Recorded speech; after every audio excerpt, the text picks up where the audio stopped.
Feeling that cost of living crunch? Labara are here to help. All I want is great customer service and network, but for less. That's why Labara gives you 15 gigabytes of 5G data and unlimited UK minutes and text for just £10 a month. Plus, no contract, change or cancel anytime. An excellent customer service. So what's stopping you joining the bill-busting revolution? Labara. More for less.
Good morning and welcome back to day 3 of the British Diving Championships for 2023. We saw some amazing diving yesterday with the women's 1 metre final, the men's 3 metre final and the women's 3 metre synchro to finish up the day. I'm Jack Haslam. I'll be again taking you through the events this weekend, and I'm delighted to say that we've got Jack Lowe joining us again for a second day. So thanks again, Jack, for joining us. No Looking problem. forward to it. Yeah, happy to be here again. Been a long day, of course, but yeah, we've got a good schedule today after some awesome competitions yesterday. Yeah, I mean, It's very nice for me to be able to sit up here and not have to be in one of the best men's 3 metre finals I have ever seen. Yeah, and I can say the exact same. Both of us together. Yeah, we had some fantastic finals yesterday. You know, women's 1 metre, some great diving. Probably big shout out to our winner Yasmin Harper from the British side, and Holly May Prasanto. Yeah. Amazing performance, nice and consistent, some really good opening dives. And Amelia from Sweden, showing us very impressive. Incredible diving with some really hard dives in there, really pushing the boat out a bit further in the women's 1 metre, which is really exciting to see. Obviously on 3 metre, incredible performances by all the lads. Jordan, Dan, Ross, James, our boys. Yeah. Fantastic. I mean, obviously we've got the 1 metre coming up first. Yesterday I had a bit of a nervy competition with my brother competing. This afternoon, or should I say this morning after the men's 1 metre, your partner's competing on the 10 metre. Yeah. For both of us today, you've got Ross on 1 metre and I've got Lois on 10 metre. It's it's going to be a really nerve-wracking day for both of us, I think. You know, I always think that it's a lot easier to actually do the competition than sit and watch someone that you care about do it. Yeah, when you're in control, at least you've got something to say about matters. Whereas when you're watching, it's literally just all in their hands. You've got nothing to control. It's just all the nerves, isn't it? So yeah, it's obviously going to be a little bit of a nervy one for us later on. Lois is obviously on the 10 metre, synchro partner Andrea as well, who's been diving really, really well in the world scene. She's come back with 2 medals from the World Cup events as well, so, and some incredible scores too. So hopefully we'll see similar stuff from them girls later on. Our judges are in place for the 1 metre. We're due to start at o'clock, I believe, so although everyone looks in place and ready to go, we'll have a slight delay just to ensure that we start the competition on time. We're going to see a variety of dives this morning on the 1 metre. Yesterday, the girls on the 1 metre tended to do a very similar list. The boys obviously have that extra dive, so have a little bit more scope to change and do different dives in that 6th round. We've got some varying degree of difficulties, all the way up to 3.4, I think, is the most difficult dive, the inward 2.5 piked. We've got some forward 3.5 somersaults pike, which me and Jack have just been talking off air. Probably harder physically than the inward pike. I think so. You've got 1 more somersault to fit in. It's a difficult skill, it really is, and you're probably only going to see a few of the top males doing that dive. I think that, you know, with the men's diving, you've got a lot more range of dives. You've got all the way from simple 1.5 by some of these boys, all the way up to 2.5s and 3.5s. I think that the scope of diving that we're going to see is really, really broad. And hopefully we're going to see some, you know, incredible diving like we saw yesterday. Hopefully the boys aren't going to be too tired after yesterday. Obviously competing until about 6 PM last night. It's a difficult schedule, national championships, it always is. That world championships usually a little bit more spread out. And at the end of the day, these events are the qualifiers for the European Games and the World Championships. 1 metre probably slightly less pivotal for qualification, but still really important, as both events do have 1 metre in them. And for any diver, we'll tell you that getting a medal on any board is a massive, massive achievement. And the performances that we saw yesterday, you know, those top 3 lads, they are all performances that would be medal-worthy, or potential medal-worthy performances at a European or World Championships. So it's a really exciting time for British diving. Very exciting to be watching, of course. You'd rather be competing, wouldn't you? Well, we'd rather have you competing, definitely. Yeah, maybe, but maybe. obviously, obviously you would too. But it's definitely in your best interest and Team GB's best interest to have you fit and firing for the events coming up in the year. Obviously, we spoke about the boys yesterday with some amazing scores. The Nationals last year, you won with a massive score of 459, but 495. 495? Yeah. Oh, sorry, got it wrong way around. Even bigger score. Yeah. Sorry, I didn't want to correct you. I didn't want to jump in there, but yeah. Is it 495 or 1 metre? No, 1 metre. Oh, Oh, sorry. yeah, I'm sorry. 3 metre. I won on 495. Right, I'm going to say. 495, 1 metre. I'm going to say, that's right. Yeah. I'm sure, 459 on 1 459. metre, yeah. Okay, right, good. So I Sorry, I have done. thought we were still talking about 3 metre there. My fault. No, well, to be fair, the scores were that high on 1 metre that you can be forgiven to think they were talking about 3 metre. But what I was going to say is, again, talk about the strength in depth that we've got. 3 people went over 400 in that Nationals last year on a 1 metre, which is an incredible score in itself. What score do you think we'll be looking at to probably take the title later on? Have you got any guesstimates? I think 4-2-1. I'm going to make a rogue decision. I'm going to go exact and Very precise. specific. I think just over 420 on a 1 metre list is an incredible performance. That's 70 per dive. Yep. You know, these lads are the top lads are going to be looking at 3 zeros across the board at least for their degree of difficulty. And if you're hitting 70 points on them, you're doing a really good job. 420 points will easily put you into the top 6 in the World Championships and will more than likely put you on the medal podium for a European Games. And that's the kind of level that we're talking about here in British Swimming at the moment, that we have such depth. You know, we go back 10 years, back 20 years. We had 1 to maybe 3 maximum, males and females in each event. And now we're here, we're talking about we have 5, 6 athletes who are all in contention for making those big Team GB appearances and making finals and potential medals as well. So we're really lucky to have the depth that we have now. And I'm so privileged to be part of that as well. Absolutely. And feels like a very good finishing point to get our competitions underway. I think we are just about ready to get started. We've not only got the well-known seniors in the list, we've also got some very good up-and-coming juniors, as well as some guests joining us from our international countries. You can see the start list on your screen. We have 23 divers in this morning's event. 32 in the 3 metre yesterday, so it should be slightly shorter. Again, still have the challenge of having to wait in between dives.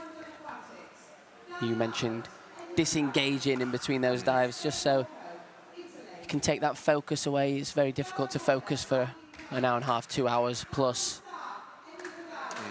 My previous coach, AD, used to talk about it being very similar to golf, in a sense, is that you can play a great shot or a bad shot, but once that shot's played, you've got to move on. It doesn't matter anymore. There's nothing that you can do. So those 6 individual dives, if you do a great first dive or a terrible first dive or anywhere in the list, you have to park it and move forward. And that's all about disengaging, is having the ability to say, okay, that's done. What's next? And you pull yourself away from the competition and then bring yourself back into your routine to get ready and put yourself in the best position to do your next dive. Absolutely. Tend to be a specific routine that the divers go through. I can look down to poolside right now. I can see James Heatley with his headphones on. You can see others doing drills, stretches. So every individual has a set routine that you usually try and stick to, whether it be talking to someone. Some people like to be on their own, like to be left alone and keep themselves to themselves. Others like to try and remain calm by chatting to each other and, like you just said, and probably repeating myself a little bit, but disengaging from the competition, taking their mind away from the dives that they've got coming up and then refocusing just before they're ready to start. So our first diver will be Conor Leno. He's starting with a 42.5 somersaults piked, which is a 2.6, which is on the lower range of dives that we will see today. Like I've mentioned previously, we see all the way up to the 3.4, I believe, is the highest degree of difficulty dive. Again, divers probably choose to start with the dive that they're relatively comfortable with. So Conor going with a hurdle step starting dive, but a forward 2.5 somersaults piked.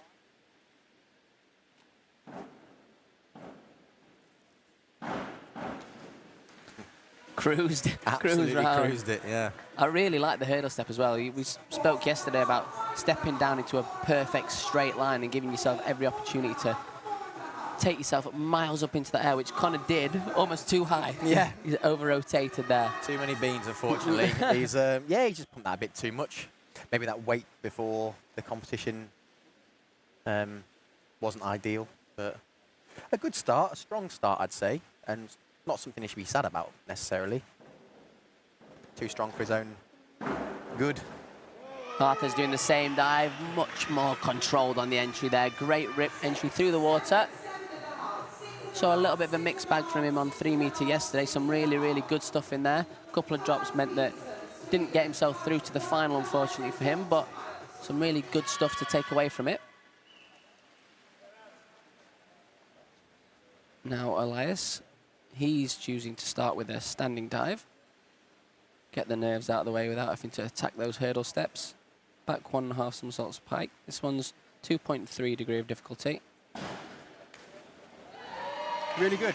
Really, really nice start. It can always be slightly daunting starting on a backward lineup where you don't have the privilege of when you come out of your diving shape, you can't see the water straight away. So it's really hard to assess how you're going to be landing. It takes a lot of skill to be able to hold that lineup through the water, not go too far over, not go too short. Yeah, I was impressed with his entries yesterday, Elias, on the 3 meter. Some really good diving yesterday. Beautiful forward 3.5 pike in the final. Yeah, had a bit of suave about it, didn't it, as well? Now Maxwell, another standing start, this time in the inward direction, inward 1.5 somersaults. Really, really good. Max is one of our taller divers, I'd say. I think that he won't be too displeased with me saying that. He, you know, being taller, it means that you do have more, you are larger when you're spinning around, which means generally your somersaults will be slightly slower. But Max does a really good job of getting his hips over there. Just slightly short, a little bit, tiny bit loose on the finish. Throws up a little bit of splash, but something to be very, very pleased of to build on throughout the competition for him. Yeah, Oliver's going to do the same dive. Some great entries yesterday from Oliver. The takeoff there, just letting him down slightly, just meant he stuck his bum out on the start and ended up drifting a little bit away from the water, from the board, which is why I've only seen the 5.5s. Yeah, really impressive yesterday with his entries through the water. Very clean, very neat. But you are right, that one was pushed a little bit too far back, and that is why the judges have penalised that, unfortunately, for him. Now Max back to the forward 2.5s.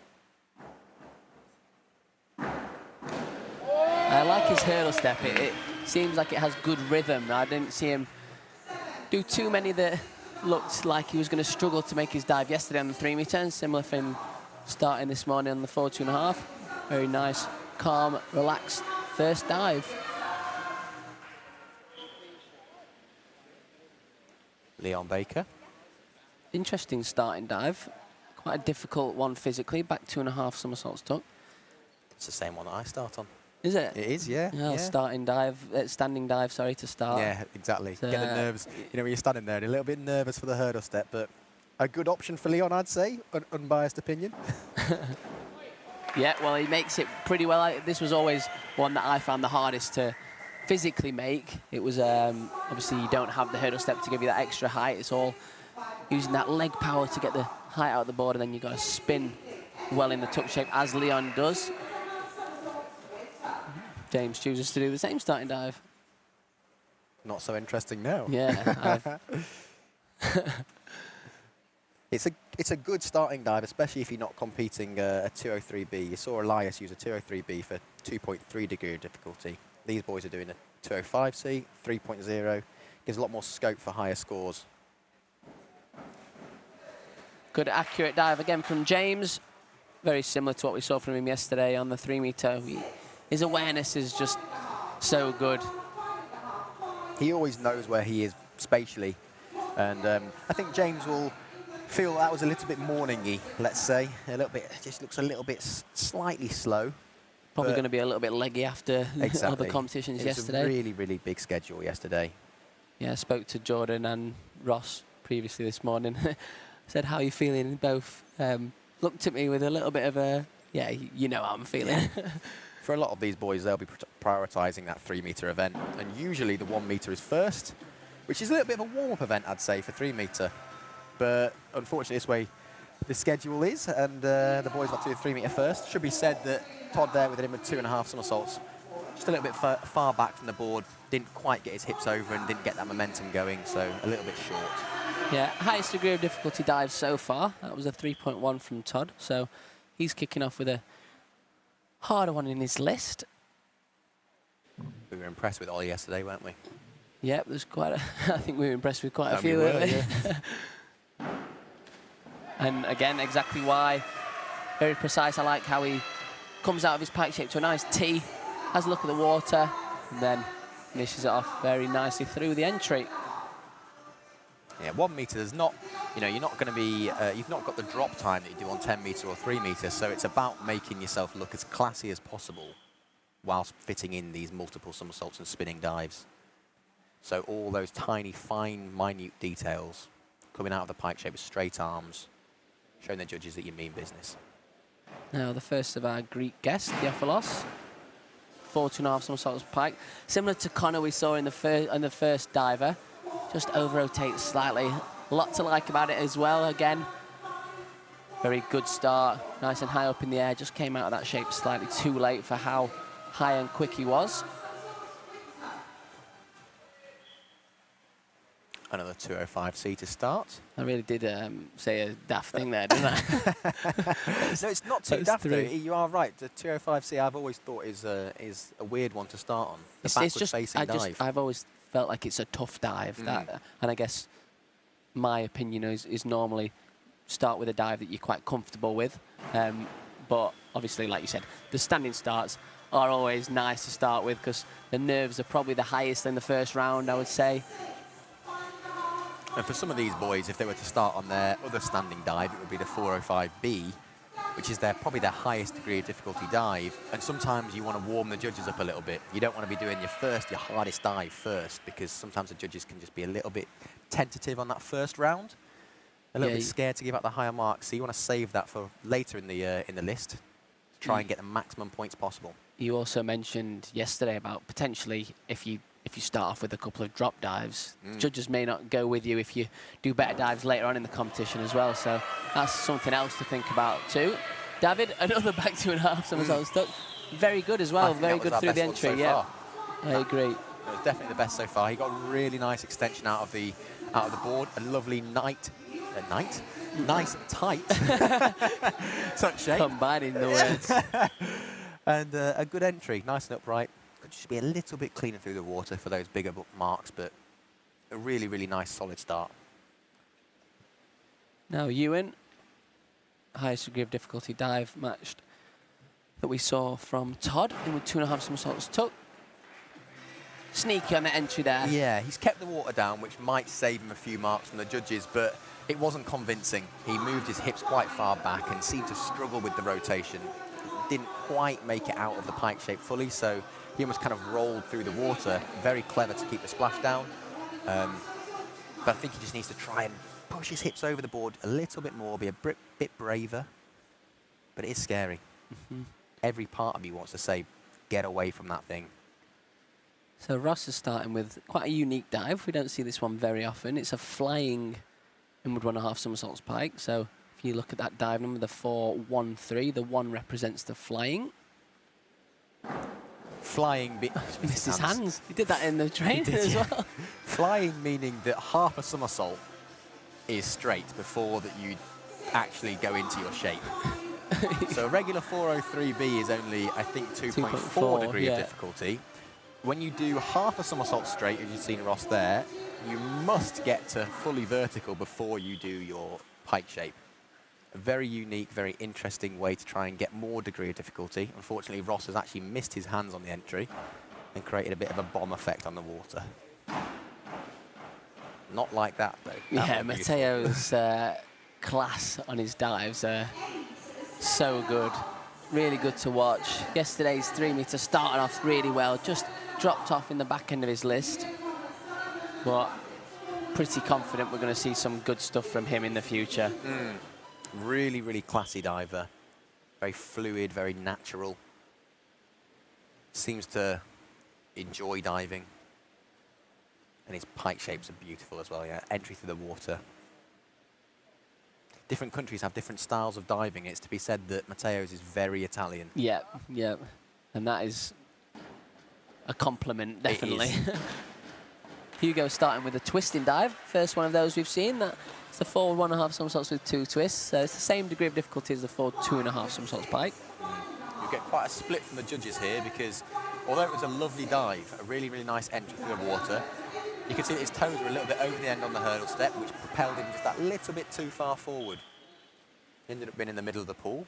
The judges, not quite literally the middle of the pool, but the judges will mark down for that, and it's all subjective, so some will mark down heavier than others. Danny Mabbott from Edinburgh Diving Club with another forward 2.5 somersaults pike. A very good start from him. Attacked that takeoff and went miles up in the air, and then just made that entry look very easy too. So great start from him. Now Francesco starting off with a hard dive, forward 2.5 somersaults with 1 twist. 3.2 degree of difficulty this one. And he goes for the Jack Law style, the full in. Yeah. A very classy way of doing it, if I do say so myself. Yeah, so the full in is different to the full out. Full in represents you, as you leave the board, you're doing a twist first before the 2.5 somersaults. The full out is usually you'll do 1.5 somersaults and then do your twist and then finish the dive off. Yeah, I think you made a good point yesterday in saying as well that despite them being very different in terms of look and skill, they are the same dive effectively and the same degree of difficulty. Now Noah, another young diver that we were impressed with yesterday. Lots of class in his diving, great leg form, toe point and entries, as you've seen there from his forward 2.5 somersaults pike. Yeah, really exciting prospect for GB. Probably one of our most successful athletes so far out of Aberdeen, a new pool in Scotland, which is really exciting and opens up that part of the UK for getting into diving. We were talking about yesterday how there's swimming pools everywhere, there's football pitches everywhere, but diving pools are only dotted around the country. And myself and Jack and all these athletes here, very lucky to be within range of actually getting into the sport. So opening more centres and having more accessibility to the sport is always a good thing. And you get amazing athletes like Noah coming out of that as well. Absolutely, and another Scott Lachlan with an inward 1.5 somersaults pike. Great start from him. Another neat and tidy dive. Important to do anything you can to get those extra little bits of scores from the judges. Mr. Pocket Rocket himself, our 3-metre champion from yesterday. Yeah, very well deserved champion as well. Dived incredibly yesterday. 488, massive score. He was slightly disappointed that he didn't get 500, which is amazing. In with 2.5 somersaults pike, big dive to start with, 3.4 degree of difficulty. Huge degree of difficulty, probably his hardest dive. And it's always nice, you know, it's interesting what people do and the lists they choose. Jordan's opted to do his hardest dive first, to put those points on the board, propel himself into first, hopefully leave a lasting and solid impression on the judges. But yeah, I feel like he probably would have been very happy, but also mildly disappointed to have not gone over 500 yesterday. Probably one of the best, most consistent lists I've seen from Jordan. Forward 4.5, just sailing slightly over yesterday in the final, but what a performance. Declan dunking the board there, showing his strength to be able to push that board all the way down, tapping the water, then doing the 2.5 somersaults after. Very nice dive from Declan.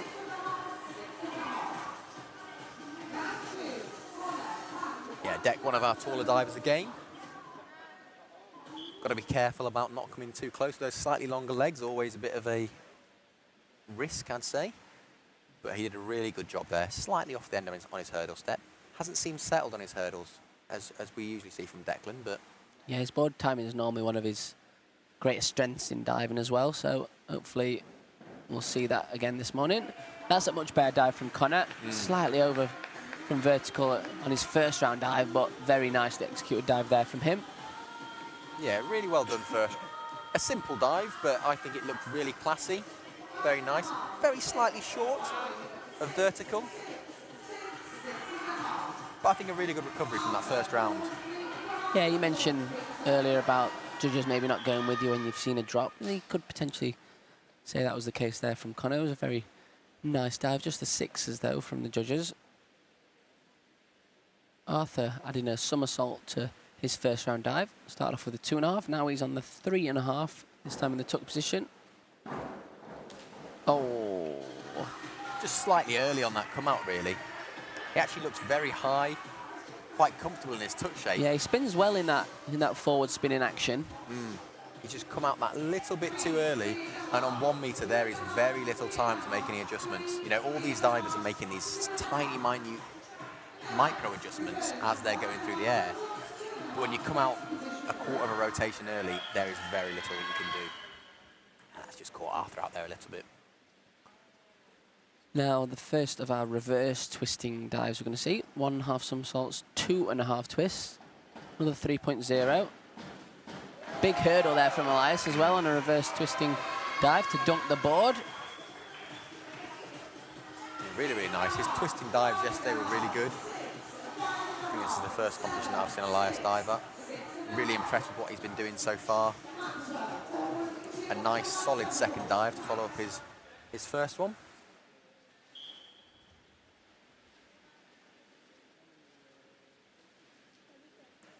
Max here, doing a 105B, forward 2.5 somersaults piked. He's going to have a similar challenge to Deck. He's going to get that balance, but making sure those feet don't come anywhere near the board. Look at the board in the water as he's pushing there. Excellent dive there from Maxwell. Really like that one. Great entry through the pool too.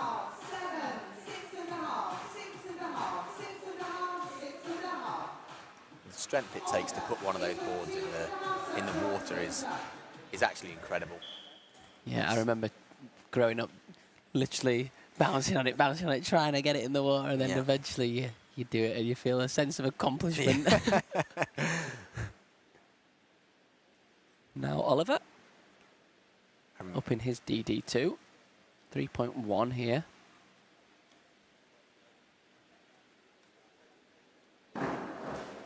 Much better balance in his inward 1.5 somersaults. A lot better balance. I was thinking if he had that same balance that he was probably going to struggle, but it's good to see Oliver pushing the boat out, doing some harder dives. Yeah, again, very young diver, so only going to gain strength as he grows into a more experienced diver. Still only Group B as well, Oliver, so quite deceiving in yeah, looks older than he is. Some really good solid dives yesterday. There we see a full out rather than a full in, so that's the other way of doing the 2.5 with 1 twists. A little bit forward, and flicking off the twist there, slightly flat feet as well. The judges will definitely have picked up on that. Yeah, the judges have a lot to take into consideration when deciding on their final marks. The takeoffs, the aerial work, the form, entries being key ones to look out for. Leon will have been disappointed not to make the 3-metre final yesterday. We know how good a diver he is, so... and he's shown it there with a beautiful reverse 2.5. Beautiful.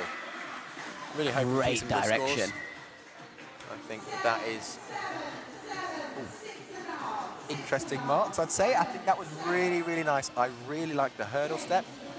When you get such a high hurdle step like that, it's really hard to not let your tummy go loose and push it forward. So Leon's done a great job of standing that up and really showing his strength. Nice strong kick, pretty much bolt upright, a nice entry through the water. He'd be happy with that. James's turn to follow him. Always difficult. Yeah. Yeah, good from James there. Probably it just looks like he's just spinning a little bit slower than maybe he's hoping for. He's held on just that little bit too long, over-rotated slightly. Still, a fantastic athlete. Always, you know, the difference of how far close to upright he is. He's always within 5 or 10 degrees. Yeah. Very consistent diver. And he's doing really well coming back from a back injury. And he's had a fantastic nationals so far. Would love to see some more dives from him. Todd with a forward 3.5 somersaults. So I actually quite liked a lot about that takeoff. He came to the ball with a nice straight line, was calm, made a nice tuck shape, just didn't quite have enough time to fit all those rotations in. But a lot of the fundamentals in the technique was good, so when you see him build a little bit more strength, that dive will, I'm sure, be a lot easier for him. To be said, this is probably Todd's first Nationals where he's doing a harder list than what he was last year. Always good to see divers progressing and moving through the skill chains, changing dives from tuck to piked, and then once you're at the pike dives, you have to add another somersault, unfortunately. Ollie with a back 1.5 somersaults pike, just the 2.3 this one. Yeah, it's interesting you mentioned that as well, Jack, because I remember when we were younger, you tended to use probably slightly easier dives, but focusing on getting that technique right. And then as soon as you kind of developed into a strong adult, you were doing all the harder dives because you had those fundamentals there and you're able to use those techniques and then combine them with your now gained strength. So like you said, it is important to be able to, you know, start off with those easier skills, make sure you get the techniques right and then progress through the difficulty. I used to be so jealous when you did back 2.5 pike on 7 metre and I was doing back 2.5 tuck and I was just thinking, why can't I do the harder dives? Yeah, didn't take long.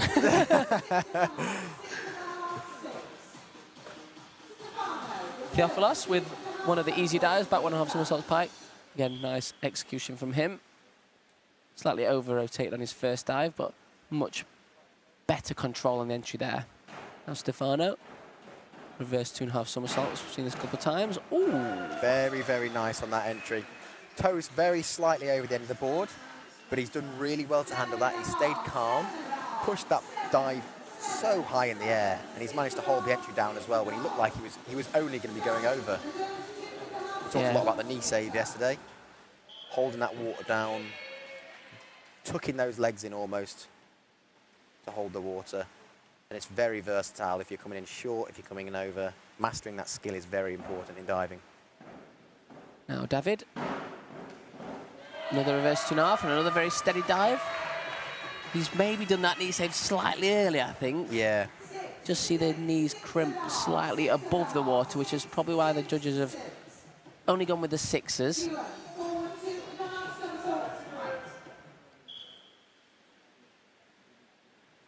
Now Ewan. Another strong young diver. Yeah, always nice to see people opting for the step hurdle step. We haven't talked about this really at all, but back 10, 15 years ago, everybody used to do a step hurdle. So the last step into the board is more of like a lunge. Now we've seen a transition through diving throughout the world of people opting for a slight hop, something more of a jump into that last drive up, just to give yourself that little bit more height maybe. But with the extra height comes in consistency, it should be said. So it's always nice seeing people sticking to the old ways, as it were. Yeah, I was definitely one who transitioned from a walking hurdle to a bouncing hurdle.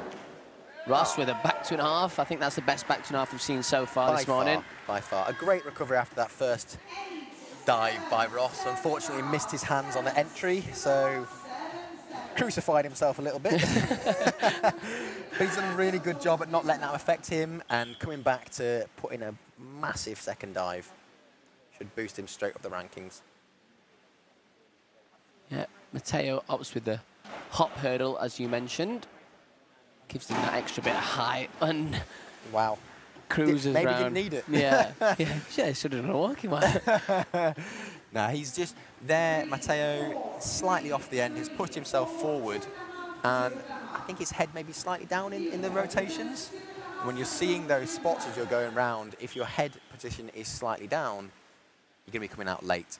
And the head being the heaviest part of your body, really. Yeah. When you're looking up or looking down, it can really affect how you go through the water. So that momentum's just carried over. I guess the positive way to look at that dive as well is that that looks like it'd easy take another somersault on the 3 metre, which we didn't see him do yesterday, but I'm sure we'll see in the future. Hugo, he did do a 4.5 somersaults yesterday, just the reverse 2.5 now. Does do this with an extra somersault on the 3 metre too, which you can see why cruises round, just doesn't quite kick his feet out early enough, over rotates there on the finish. Yeah, That's a shame there from Hugo, because I think that the raw elements of it are very good. He just doesn't look quite as confident as he does on his other dives coming out of that yet. But that'll all be learnt in experience, and the more he does, the more he works with his coaches, the better that'll get. I think Hugo's got an exciting future. Great work there from Danny. He was a little bit slow in the rotations, but he kicked his feet out in the perfect place, and great entry through the water too. Danny's a really good competitor, and he'll know that that is slow. He knows that he maybe pushed it a little too far forward, but he knows diving. He knows what he's doing. He knows ball. He knows what he knows what he's doing. He's done a really good job there to get that upright and to salvage some really good scores from the judges. So Francesco kicked off with a 3.2, big dive in his first round. 3.0 on the back 2.5 here. Oh, very nice. Did not struggle with that at all. No. No, a little bit of form to get those extra marks, but everything else of the dive, spin speed was great, the kick and finish was great. Really good dive from Francesco.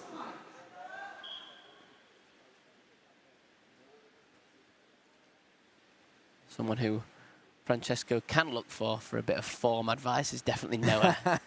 His form is excellent.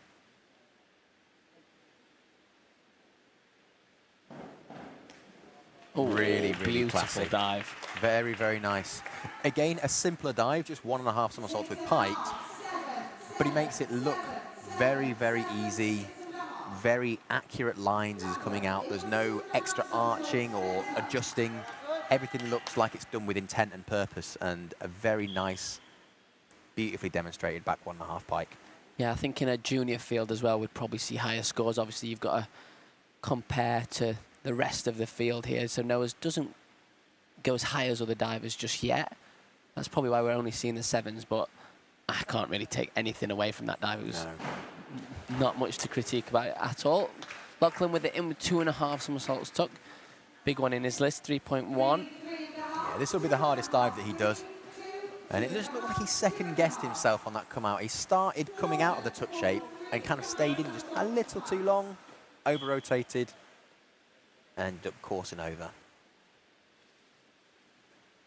Jordan with what we consider the hardest dive of his list, but the degree of difficulty would say otherwise. Yeah, 3.3 compared to a 3.4 that we saw from him in the first round. But extra somersault. Oh, I mean, he just jumped so high. Not quite the entry he wants there. Just slightly caught the water off his chest. It doesn't go through as clean as he would usually expect and want. But for a prelim this morning, that's a big dive. Yeah, it's always hard doing those dives in the morning, speaking from experience. And he's done a good job there. Really nice height. Beautiful pike shape, should be said. Just dropped a little bit short and almost stayed piked through the water. Yeah, those pike shapes are looking for those arms wrapped just behind the knees. Nice straight legs and chest flat on the legs there from Declan. Pretty much what we're explaining. Great dive from him as well with the entry. Great balance. Great entry through the water. Good demonstration of a pike shape. Nice solid press as he's coming out of the pike shape. Very mildly over, but he's been very clever there with the entry and held that water down. The judges, the lasting impression is always the entry through the water. So the cleaner that you are, the better. You know, they say that every element is meant to be equally weighted, but feels like the entry is always the most important part. Yeah, I would definitely agree with that. If you did everything right in the dive and missed your entry, you get penalised quite heavily. I think for people watching that don't know diving, that is something that they tend to take away from it. Just look at the entry. If they go through with not much splash, then that's normally good, which is probably not a bad reflection. Yeah. There is obviously a lot of other things for the judges to consider too. It feels like a lot of the time it boils down to that, really, doesn't it? Everybody becomes an expert when they've watched diving for a day or two. And they're not far wrong either. Now, Arthur, in with 2.5 somersaults tuck, 3.1, biggest dive in his list, I believe.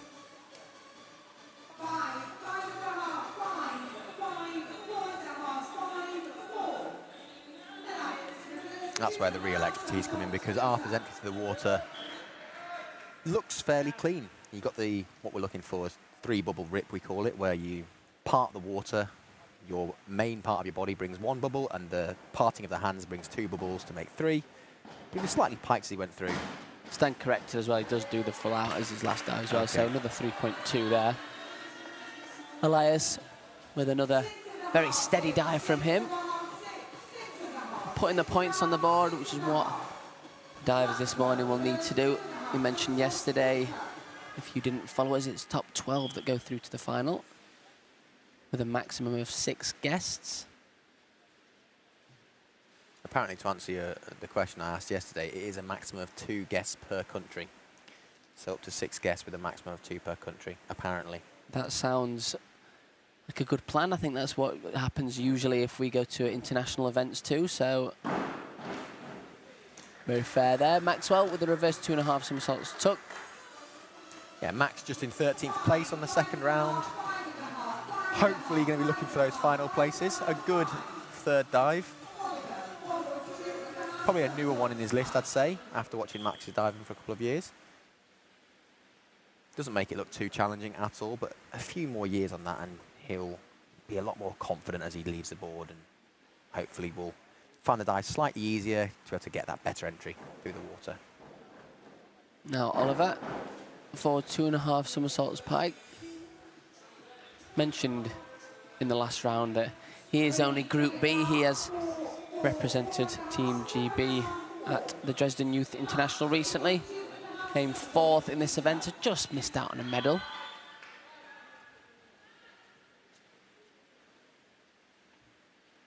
Dresden was one that I never did. Oh, really? Yeah. I'm surprised with that. You probably skipped Aachen. past it, didn't you? Yeah, yeah. Aachen in Germany. Aachen was a very common one back in the day when we used to. I don't think they do it as much anymore. No. It's still a competition. Now, in my opinion, I would say that was a little bit too close. It was never going to hit the board at all, but as a judge or as someone watching, it's never comfortable watching when somebody comes too close, especially on that inward spinning dive. The dive itself, actually, once it had left the board, spun well, it should be said, but the distance is always something you've got to play around with just to make sure that you are never putting anybody on the edge of their seat. Yeah, I think the judges agreed with you there with their scores too. Now Leon, 4 2.5 somersaults, 1 twists. Was the full-in option. Another one opting for the twist first. I always found a perfect example. I always find that dive very difficult because once you've generated the momentum for the twist and the somersault, you've got to then do the somersaults after the twist, and it's very easy to over-rotate because after the straight into the pike is a very quick rotation, and it can be very easy, especially when you're as strong as Leon is and you're pushing that board down and jumping that high. Very easy to over-rotate. 3.2 degree of difficulty though, so that will save him slightly. James's first of his twisting dives is the reverse twisting option. 1.5 somersaults, 2.5 twists. 3.0 compared with the 3.2 of the full out. Very nice dive from him though. James is a great twister. Really, really confident. He does a lot of different twisting dives.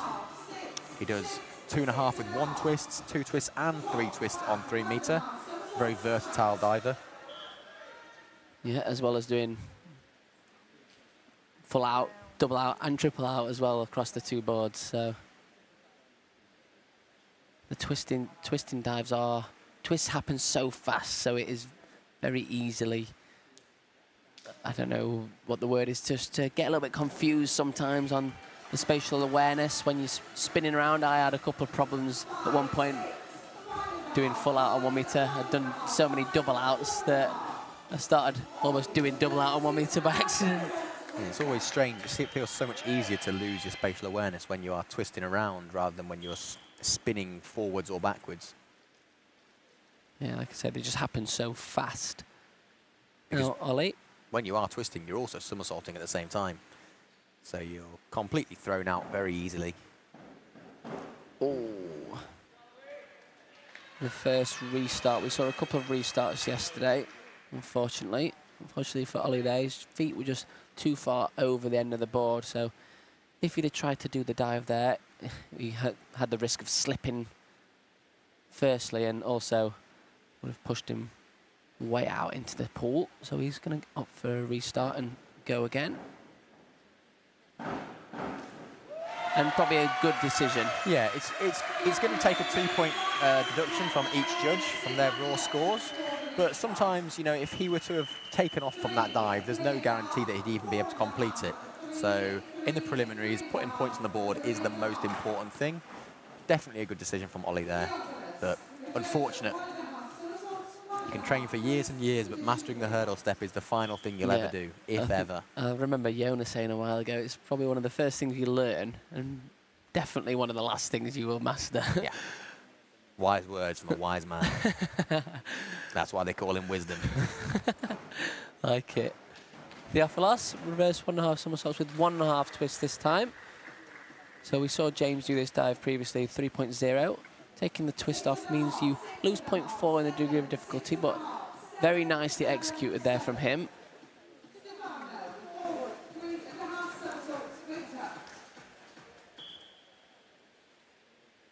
So Stefano currently in second after the last round. Beautiful reverse 2.5 somersaults tucking his list so far.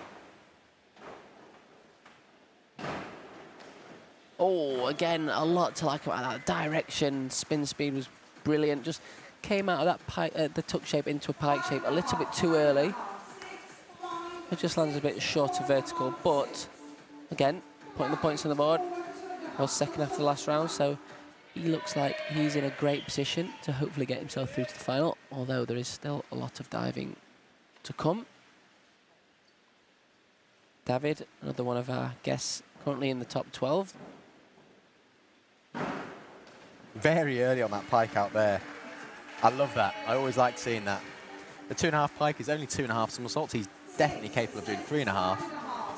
But I love it when people don't try and play it too safe and go slower on the rotations. Yeah. What he's done there, he's popped it up in the air very fast, and he's come out really early as well. I love seeing that. Almost like a bit of a show off, isn't it? Yeah, It's of course. Look, this is how easy I make it.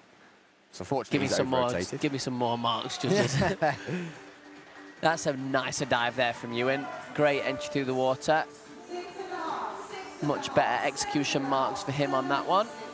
So hopefully that can drag him back up the table a little bit. Now Ross. First round dive was a bit of a drop. Second round dive, very, very nice. Third round with the fold 2.5 somersaults with 1 twist. So he's up in his DD again. 3.2. A little bit on the corner of the board there, on the left side of the board. So just shot him, as you can see there, is where he hit the water, is slightly to the side of the board. So the dive itself was pretty good, just drifted slightly sideways, which is why we're only seeing the 6s. It's all about just making that final this morning. To be said that the scores will wipe to 0 in the final. So changing the world and scoring 500 this morning means absolutely nothing. Matteo with the same dive, showing just how much dive that is there. It's a lot of dive to fit in. You've got to do the somersaults, flick out into a straight shape to do your twist, re-pike and then line up. Matteo didn't quite get into the straight line in the entry, just stayed slightly pike. Now Hugo. Dropping the degree of difficulty down to a 2.6 here.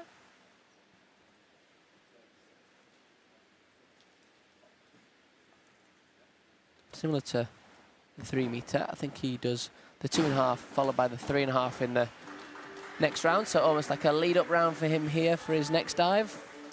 I'd just like to see from Hugo a little bit more class stepping out of that hurdle step. It looks like his legs are slightly bent as he's coming down, dropping his leg down. I'd like to see just a little bit more precision and show the judges, you know, that you're ready to go and you're not overthinking it. You look in control. I think that's what's really important on 1 meter, is to make sure that you look the business. When you've got those slightly crimped legs here, slightly crimped arms. It can just give away that half mark here, half mark there, which can end up being 20, 30 points overall in the final. Yeah, and when you speak about that, when you're looking at the dives of the complexity and nature that these boys are doing, you would hopefully think that just kind of neating off those leg lines and arm forms should just be slight kinks to their techniques, so hopefully nothing hard to make. Danny with a back 2.5 somersaults there, just not quite fitting all the rotations in. Needed just to stand his hips up over the board a little bit more to get slightly more height and direction. Francesco, reverse 2.5. Really, really nice reverse 2.5 there. Board rhythm is fantastic by Francesco. Yeah, you barely hear him hit the end of the board there. Very fluid. That's probably another Italian trait, I feel like. There's a lot of the Italian divers tend to have nice, calm, fluid hurdle steps and good rhythm on the end of the board. Now Noah. Again, not much to critique there. Yeah, really nice dive. Obviously, to be said, slightly easier dive, just 1.5 with 1.5 twists. Toes just slightly over the end. But a really nice dive. I really, really like his diving. Yeah, I enjoy watching it. Yeah, form is exquisite. And you mentioned it earlier, doing those easier dives, all about setting the foundations. You can get those easy dives right, then there's no limit on what you can do. Blackman with a good follow-up from his second round dive, which he unfortunately dropped. Really good to see him bouncing back and not letting himself be affected too much by his slight drop. Obviously has confidence in that dive as well, which is always nice to see. So our 3-meter champion from yesterday, currently our leader after the first 2 rounds, did use his big degree of difficulty dives in the first 2 rounds with a 3.4 and 3.3. This one's a 3.0, back 2.5 somersaults tuck.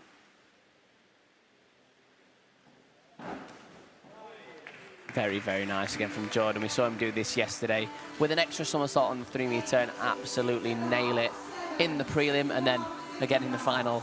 Not quite as good, but still 80+ points. So this one's tend to be used as a lead up for that dive. And you can see how easily he makes that there, kicking his feet out earlier than anyone we've seen do that dive so far. And another great entry from him. I always like the way that Jordan shows off those shapes. So when he's leaving the board, he's really straight for a long, long time. That leaves a lasting impression on the judges' minds to get those extra marks here and there. Nice dive from Declan. Really good from Deck there. One of Deck's newer dives that he's put into his list. He'll be really happy with that. Lovely board timing, which is what we're definitely used to seeing from Deck. Yeah, it's a lot of dive there for... A lot of dive for a lot of men. So that brings us to the midway point. Hopefully we'll get the rankings on the screen. Yep, as there you can see, Jordan Holden in the lead.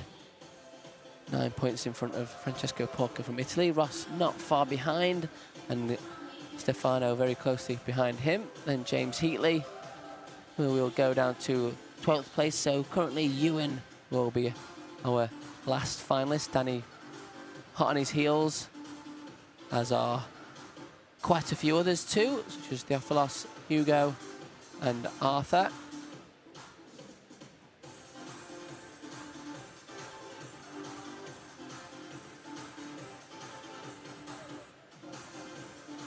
Then our last slide for you, bringing up the back end of the current rankings.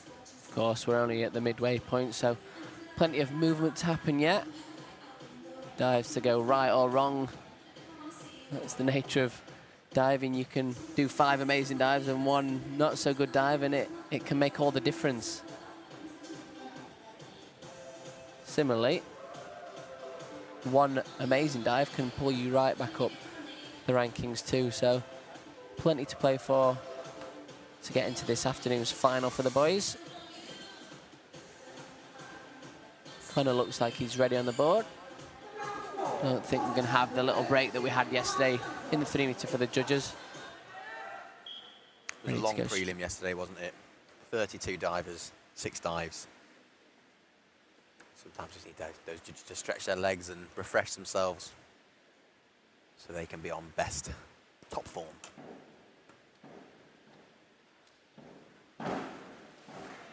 Real shame there from Connor. I thought the board timing and height at the board was great. Just kicked his feet out a little bit early, didn't reach those arms behind his ears. He still makes the dive very comfortably, so you can definitely see that he's capable of getting higher scores on that dive. Yeah, I really like Connor's hurdle. His hurdle step is one of the jumpy hurdle steps, and he's got quite a lot of momentum going into that last step, but he's strong enough and he's got the ability to be able to hold that beautiful line stepping down onto the board. Arthur with an easier dive in his list, 2.3 this one. Good execution from him. A steady dive there, 6s from the judges. Maybe needs a little bit more balance just to help get those extra marks.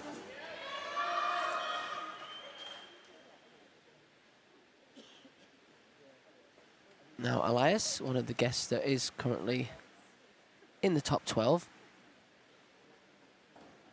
Up in the rotations here, 3.5. Sneaky finish. Very sneaky. Sneaky, sneaky. Yeah, really, really good. You know, well worked from that hurdle step. Elias was probably quite a bit further back than he was hoping for, but he managed to still jump up nicely, get that somersault moving, albeit a little bit slow. But he's opted for the straight kick rather than the pike out, and you'll often see stronger, higher divers opting for a pike, so they'll go 3.5 somersaults with tucked, and they'll kick into a pike shape to be able to look for that water. Elias has realised that he's going to be slightly lower finishing. He's opted to come around to kick his feet directly upwards. Put a nice crafty finish on it. Maxwell with a reverse 1.5 somersaults, 2.5 twists. A lot of dive again there. Great twisting position then for him. Very good straight line. Spins fast in that twist. Just needed to repack a little bit sharper to get all the way to upright. Just left his chest out on the entry, so didn't see as clean an entry as we could do, but a lot of encouraging signs from his techniques there. Great twisting position, as I mentioned.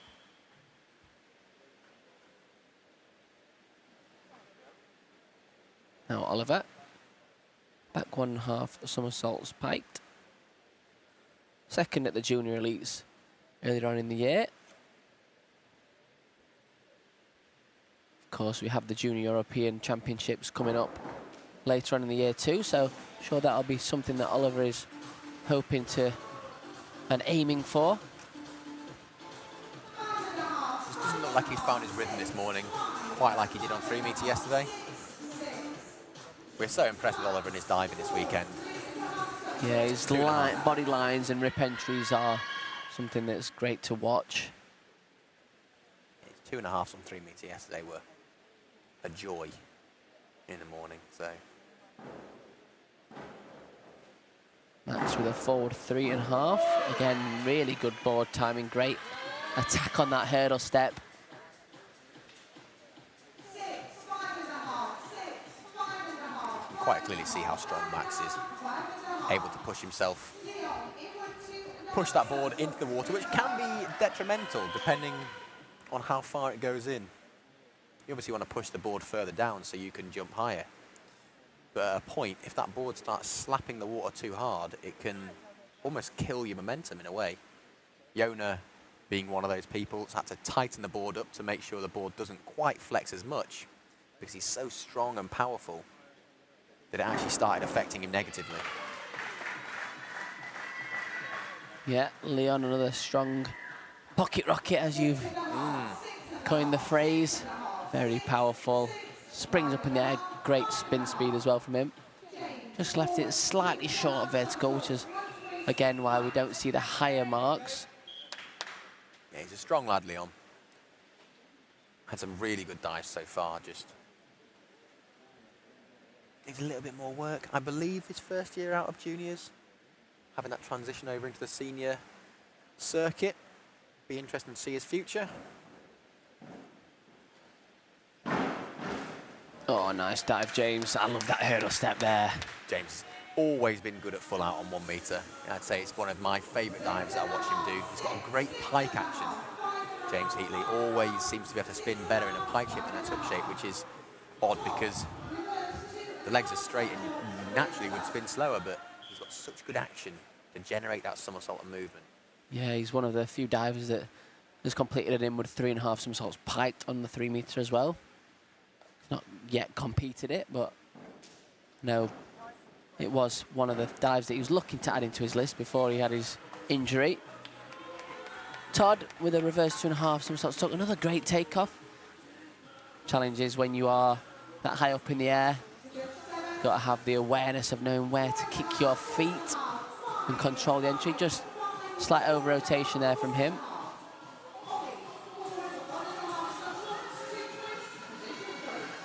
Hope we see a better first hurdle set from Ollie here. Yeah, that is one of the challenges now. That's probably one of the things that's going to be running through his mind.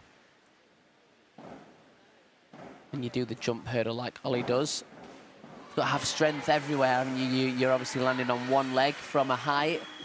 You've got to keep your core strong so you don't move off to the sides, and then spring your hurdle leg up into the air to get back onto the end of the board too. So there are a lot of complexities, but that was a much better hurdle there from Ollie. Yeah, really good recovery from his 3rd round dive. You're definitely right. It's such a quick turnaround, and you start thinking these negative thoughts, and they can overtake very quickly.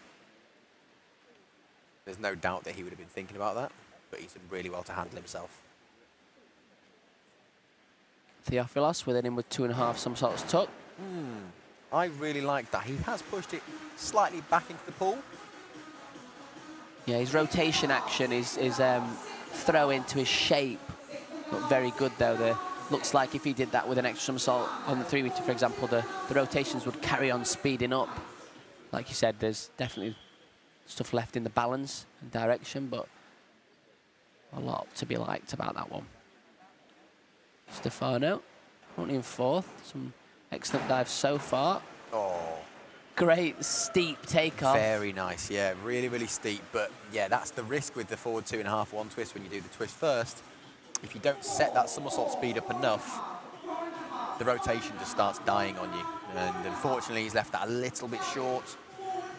But after his first 3 rounds, I don't think he's in any trouble really of dropping out of those final places just yet. Yeah, similar to his forward 3.5 as well. Both really steep takeoffs, great height out of the board and great direction too.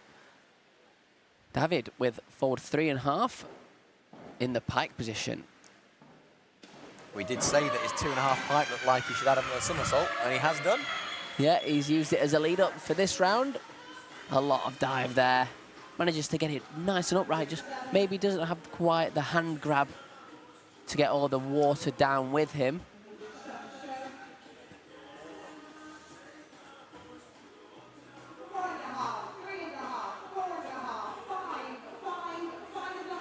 Yeah, 3.3 feels a little bit harsh on that degree of difficulty.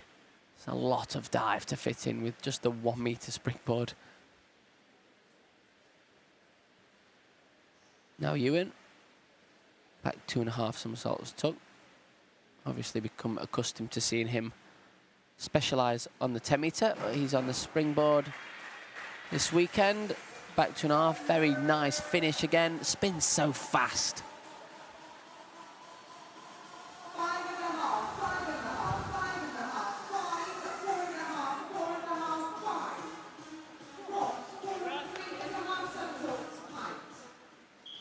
Now Ross's turn for a forward 3.5 somersaults piked.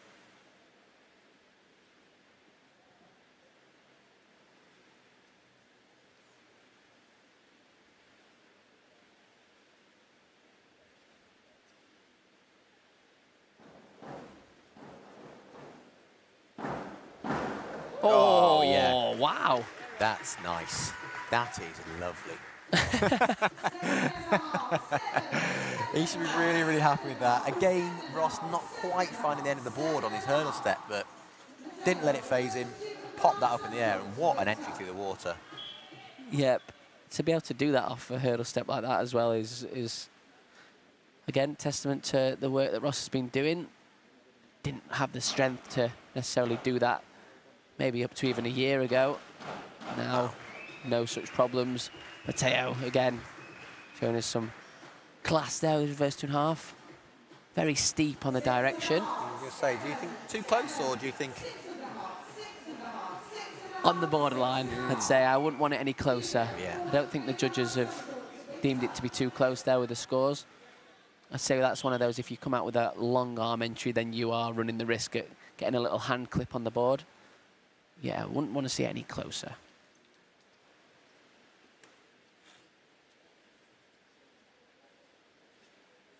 Hugo with forward 3.5 tuck. He did this with 1 extra somersault yesterday on 3 metre, so should be more than capable of cruising this round. He cruised it round with a great entry. You mentioned on his first round dive, just feet a little bit over the end of the board, which has meant he's shot out into the pool a little bit further away from the board than he perhaps would have liked. Yeah, a tad too far out for me. That's come down to the hurdle step, you're right. When you are over the end of the board, that whole body weight can't be countered by your toes anymore because your toes aren't on the board.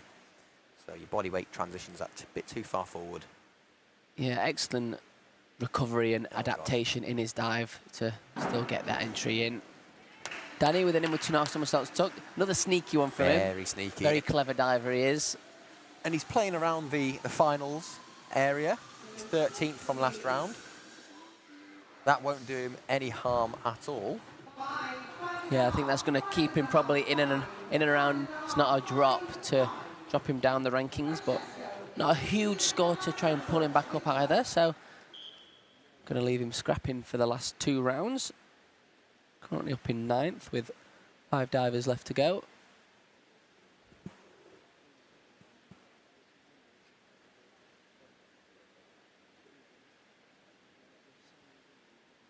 Same dive from Francesco. You can see he made that quite a bit easier than Danny. But he didn't quite get the finish that Danny got. He looked a little bit loose through his chest as he went through the water. Threw a little bit of a splash up.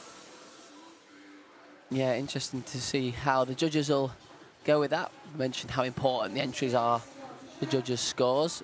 But they do take everything into account. So a slightly higher finish there from Francesco. Will be interesting to see how the judges deal with it. 48 from Danny. Let's have a little comparison here. I think we're just having a slight technical issue with one of the judges' keypads.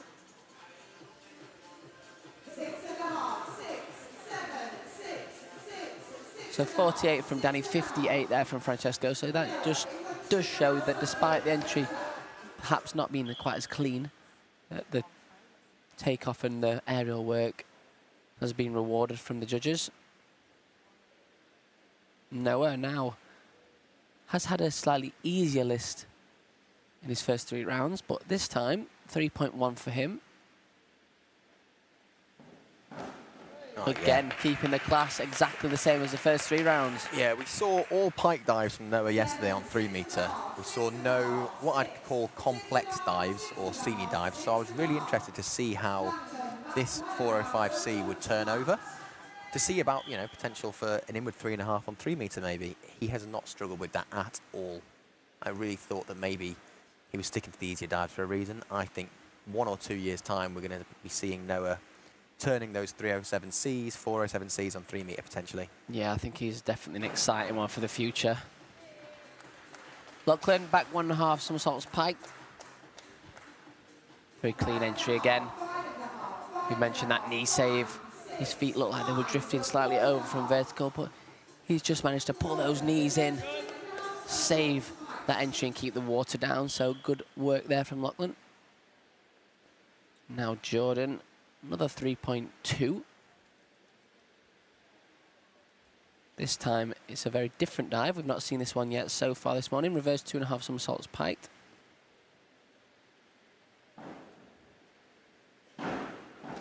Oh, he's not Jordan's struggling with got that. an amazing skill to, despite he looked like his feet were over the end of the board, but he just manages to hold on, has the strength to push the board and wait for it without having any effect on his balance. Easy dive. Well, it's definitely not an easy dive. He makes it look like an easy dive. He did that quite a few times yesterday on his hurdle sets. I'm starting Yeah. to wonder, maybe, does he prefer that? Yeah. Yeah, it gives him that potentially extra little bit of flexion on the board as well. Spring you up even higher. Sometimes, I'd say on a forward spinning dive, a slightly toes over hurdle step can just let you push that board a little bit further down. But on a reverse spinning, you still have to push your hips over and extend them. So it can be very difficult. Declan with an inward 2.5 somersaults this time. Again, over the 3 points in the degree of difficulty, this time with a 3.1. Not quite as good on the entry as his forward 3.5 somersaults took. Again, the rotation very neat and tidy. So that concludes our 4th round. Ross Haslam has jumped into the lead by a tiny 0.1 on Jordan Holden after that very nice forward 3.5 somersaults pike. Connor Leno starting off our 5th round. His reverse twisting option. There's that excellent hurdle step again. Just been caught a bit early on the water, it looks like.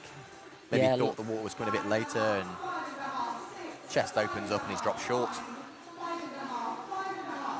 Yeah, you mentioned his hurdle step a few times now, but it's definitely one of the things that Connor impresses with. That straight line as he steps out of his hurdle step gives him every opportunity to ride that board and ping you up into the air. Now Arthur, reverse 2.5 somersaults tuck. Oh, that hurdle step just over the end of the board. Yeah, a little bit too far forward there. Really makes the rotations very difficult.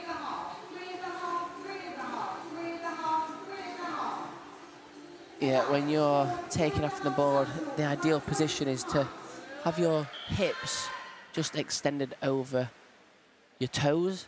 If your feet are over the end of the board, that makes it very, very difficult to do. So you end up pushing the dive out into the water, and the rotation speed normally suffers.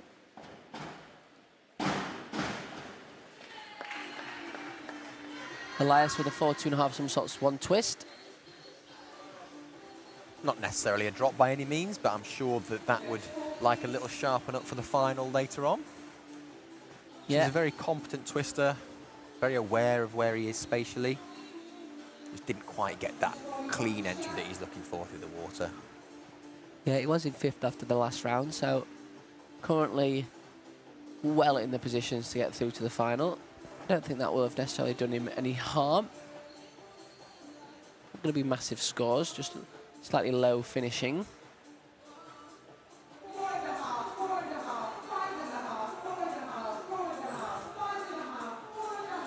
43 points there from Elias. So Maxwell currently in 12th, so Right in there. put us a bit of pressure on for the last 2 rounds, especially on the low degree of difficulty dive, the back 1.5. Execution marks become ever more pivotal. Playing right in that relegation zone where no one wants to be. No, not for a Leeds United fan either. You're not wrong. Good dive from Max there. Yeah, so we'll get back to the actual sport we're talking about. He's been really consistent this morning, Max has. I've been really impressed with his diving. For such a, he's quite a young guy. For such a tall diver, newish onto the scene, it's really good to see him gaining that confidence and consistency in his list of dives and adding those harder dives in as well.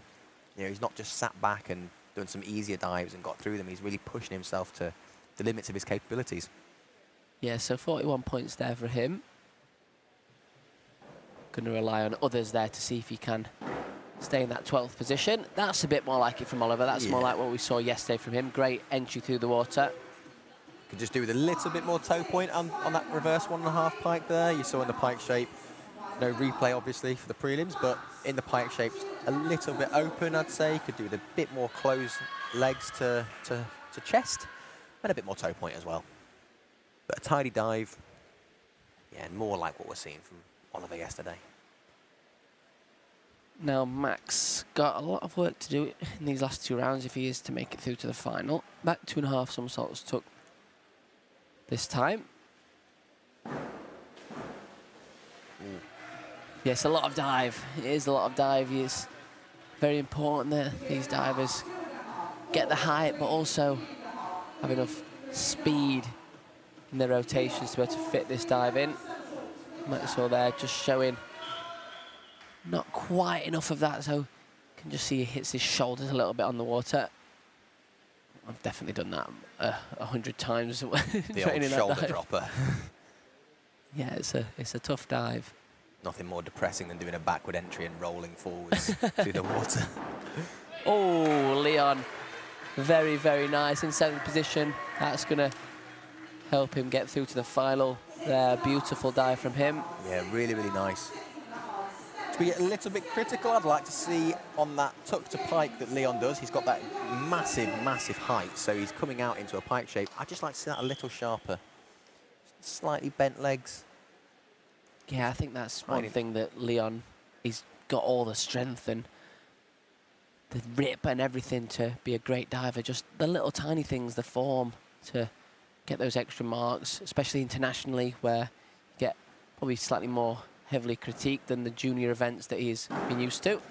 Look at that. That's what I was talking about earlier with James's pike action. Usually people find spinning in a tuck shape a lot easier, but James seems to relish spinning in a pike position. Yeah, he's got a great hip over his head action on the forward and inward spinning dives. Just enables his spin speed to propel throughout those somersaults. Now Todd with his reverse twisting dive, 2.5 twists, so higher in the degree of difficulty. And pretty good job. Yeah, a good dive from Todd there. Say the second twist looked like it just potentially lost a little bit of tension in his middle, so it slowed the rotations down too, so it's slightly short vertical, but really like the hurdle step. Very calm, composed, great height out of the board, and like I mentioned, it's a lot of dive, 3.0. Good dive there from Todd.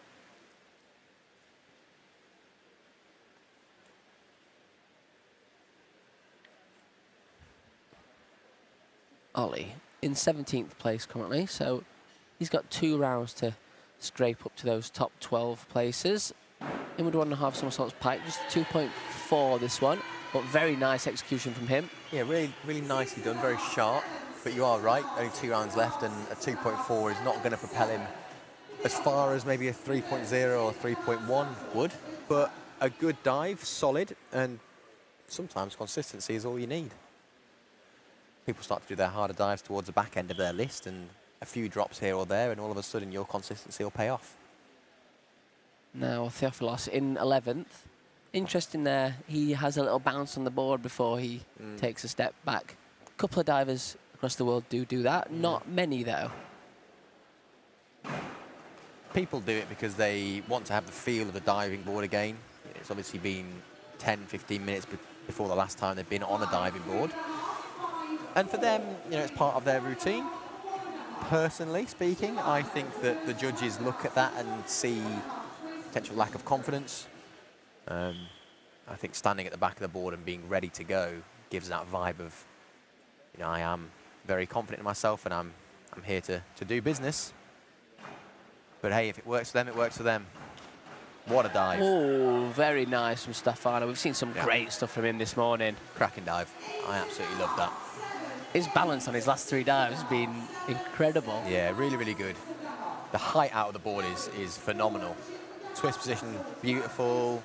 Great entry to the water.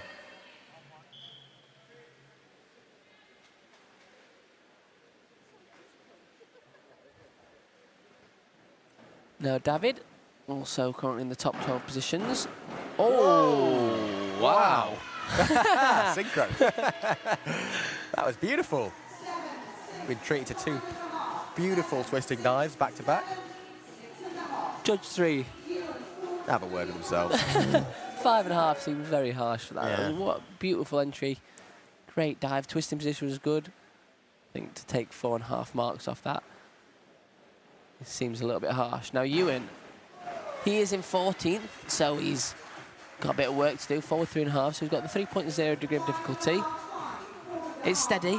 It is steady. It's not quite the mark he was potentially looking for. I think Ewan potentially could be one of those divers that maybe would benefit from doing a jump hurdle, just to give himself that little bit extra height. He's a very strong diver, very quick, very aware. But looks like his dives are just lacking, 50 centimetres here or there, to give him that extra bit of time just to fully straighten himself out and get a beautiful entry to the water.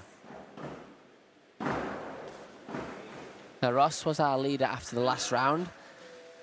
Just a bit of a stampy hurdle again there from Ross. Yeah. All our judges are in agreement at least. Yeah. 6s across the board. Yeah, 57 points there. So for a 3.2, plenty of room to improve later on in the final.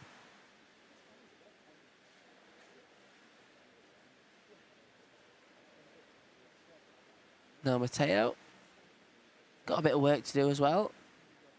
For the level of diver he is. That's a Disappointed shame. not to get through to the final here, but Yeah. he's going to really struggle now after that round. Yeah, I think unfortunately that might be the last of the final run. But I really like Matteo's diving. It should not be understated how elegant he is when he dives. So Yes. Hugo is, sorry. I was going to say yesterday on 3 metre, I was thoroughly impressed. He's young, still a junior, I believe. I'm not actually quite sure of that, but got a lot more growing into himself to do. And 1 metre, like I say, is such a low board. It is difficult to fit all those somersaults in. Now Hugo, another one that's in and around those places to get that last spot in 15th after the last round. Back 2.5 in this round. 40.5 points there. Perhaps going to struggle. He's going to need something big in the last round. Similarly, Danny, 13th place, as you can see there. So right behind the final positions. On the final qualification position, should I say. 43.5 here. Oh, seems like that 12th position's... It's going to be hotly contested, isn't it? Yeah. Seems like no one wants it. I hate when people say that, but I've just said it myself. Yeah, it's really, really good height out the board from Danny. Slightly slow in that tuck shape. I think it just causes that mild confusion. Yeah, it can make you doubt yourself to whether you've got enough time to get out of the entry, get out for the entry. Francesco definitely gets out for the entry there. Probably stuck his chest out slightly too much. Just meant it stayed a hair short of vertical, but the way he went through the water meant that the splash was still very small. Yeah, I've been really impressed with Francesco this morning. Solid diving. Yeah, it looks like he's going to cruise into the final 2 in second position after that dive.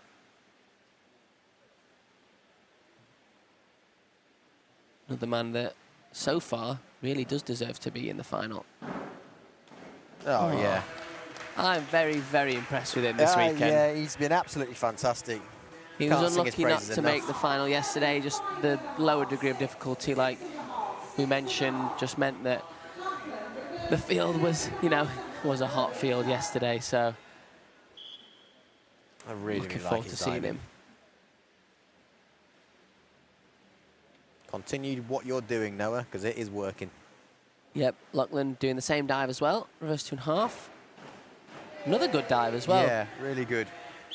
Yeah, great spinning action there. A lot of good techniques. A little bit up and down for his performance this morning from a few, but that's a really, really good one. One of his harder dives, and he's nailed it, so... Yeah, that's always a positive. You'd Yeah. rather hit the harder ones, the higher degree of difficulties.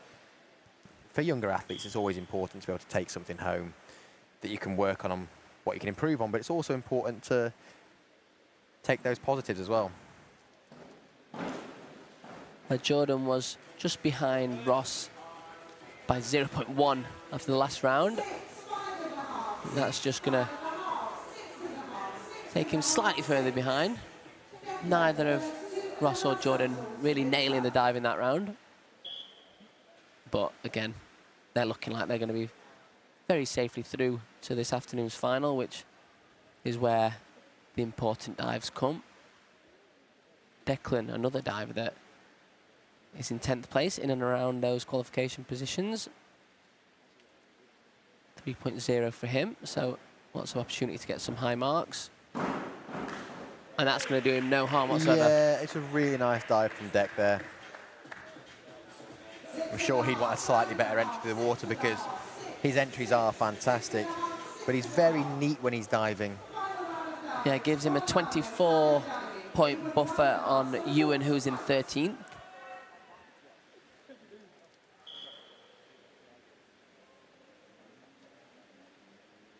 Currently have 4 guests in our top 12.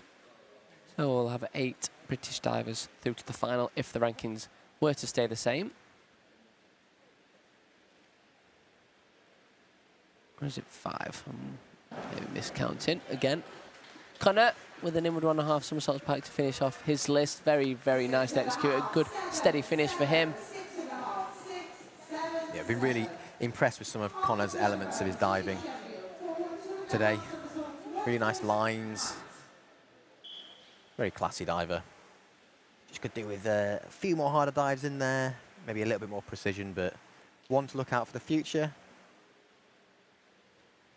Now Arthur, his biggest dive of the competition, incorrectly said inward 2.5 was the hardest one earlier, but extra 0.1 degree of difficulty there, 3.2, and the highest degree of difficulty kind of shows a little bit there. It's a lot of dive. Taking its toll slightly, I guess. It's a hard dive. And once you've let go of those legs and start the twist position, you need to really try and generate that movement to keep the rotation going. Just struggled to do that a little bit there. Finished in a pike shape and caused a bit of a splash, but some good dives in there from Arthur this morning. Yep, as has Elias in 9th position currently, so a steady one here will put him through to the final, which is exactly what we see. Steady it was. Again, not necessarily the highest finish, but the line that he has through the water is perfectly upright. Very, very little splash. Great finish from him.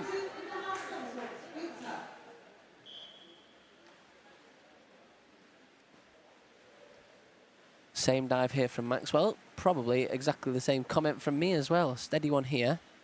Should hopefully see him through. Been impressive this morning. Increasing his DD from what we've seen in previous nationals. Oh, another very steady dive. I think you'll be seeing quite a lot of people finish on this dive.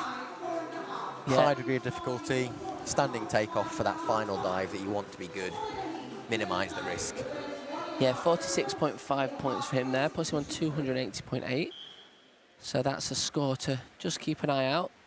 He was in 11th after the last round, so in and around those final qualification positions. Now Oliver, reverse 1.5 somersaults with half a twist. So a little bit lower down on the degree of difficulty this one, 2.2 here.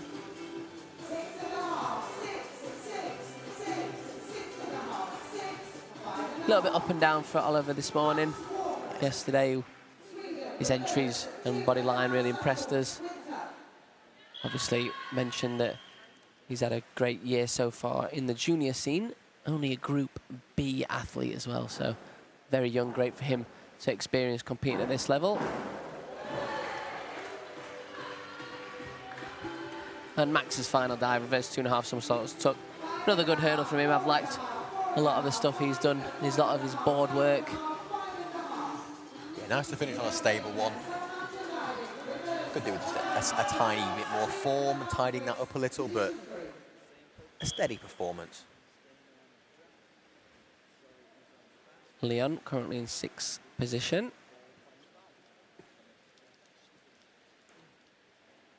Reverse 1.5 somersaults, 2.5 twists. Oh, When he took off there, I was like, this could be big. This could be big. It just started to die a little bit in the rotation. Yeah, he just left that slightly shorter vertical.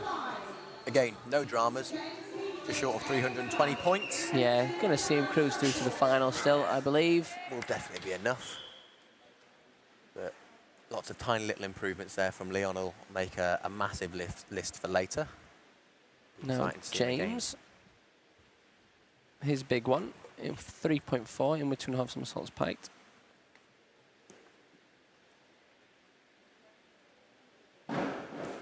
Oh, very nice there, James. So easy for him to do. It's just like you've said, so quick in that pike shape. And that's why he's got the ability to do the inward 3.5 pike on 3 metre. He really has that perfect pike position and width over the top to generate that somersault and rotation. And it works for him because those dives are better DD on 1 metre, so a perfect problem. Todd's last dive is a forward 1.5 somersaults with 2 twists. Nice way to finish off for Todd. Probably not the competition he was quite wanting this morning. First couple of dives, not to his usual standard, we'd say, but a nice way to finish the competition off. Nice long lines. A fairly good entry as well. Yeah, I like the takeoff a lot there from Todd. Now Ollie in 15th position, so with a 3.1, he's definitely got an opportunity here. Claw some rankings back. Do we say 280 was where Maxwell was? Oh, I've just clicked off the scores. Yes, 280.8. So 60 points will do the job. Unfortunately, doesn't look like it's going to be No, no. 60 points on a 3.1. Needs. 6.5, 7. Yep. Yeah. But unfortunately, not the way it's gone for Ollie there. Did a great job to come back from that bulk in the third round, I think it was, on the reverse 2.5. Yeah, that puts him into 13th place, so we won't be seeing Ollie later on. Now Theophilos, forward 3.5 somersaults tuck, so right on the cuff in 12th position. I think that should probably see him through to the final. Not going to be huge scores, just slight over rotation, but a lot to like about it. Very calm, It's a very good neat tuck dive. shape. I like how tidy his tuck shape is, very pointed feet. Not that much of a split tuck as we sometimes see. Yeah, which is quite rare, really, now. I think the most of the top divers do tend to split the knees, according to judges' qualifications. That should be penalised, but obviously when the judges are on the side, it's Very hard to very see. hard to know or to see if the knees are split. Doesn't tend to be penalised. Oh, wow. Again, Stefano with another fantastic dive. We've been really impressed with Stefano this morning. Did a good job on 3 metre yesterday, but it seems like 1 metre would be his preference of event, and he's done some cracking dives. The reverse 2.5 twister from last round was brilliant. Yeah, 1 metre is often a good sign of future progression on 3 metre too, so always good to see divers doing well here, especially for the males. You can do the harder dives on the 1 metre. Big lead-up event for the 3 metre. David doing another tough pike dive in with 2.5 somersaults pike, 3.4. Big one for him.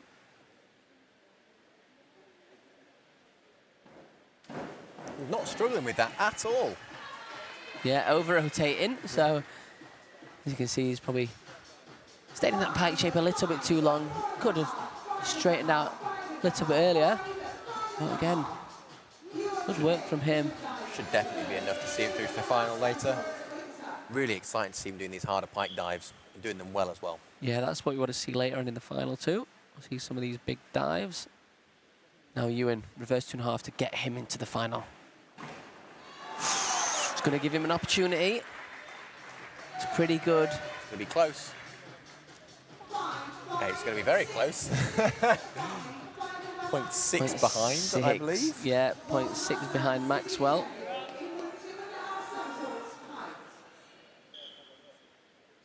Big final dive from Ross Haslam. 3.4.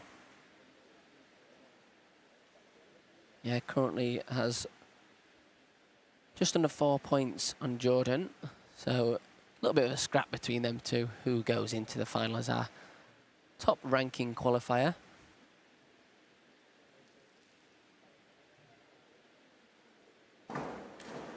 Wow. I think that will probably make Probably seal the deal. Ross the top rank, unless we see something spectacular from Jordan. But the 3.4 there, 81.6 on a 1 meter dive. It's huge. Really, really nice diving, especially for a prelim as well. That's beautiful. In a final, that will go even more, I believe. Yeah. Bike shape was gorgeous. The entry was perfectly upright. Exciting that we see dives like that in the prelim, and I think Ross would not mind me saying there's plenty more in the tank for later on. Especially on that first one. Mateo, back 1.5, finishes up with his easiest dive. Not quite in the competition he would have liked. We saw yesterday how good a diver he is. Really, really impressive in his form and his entries. Very competent junior diver, winning multiple gold medals at Junior Europeans and Junior World Championships. Super exciting to see him progress from those dives, push himself that little bit harder.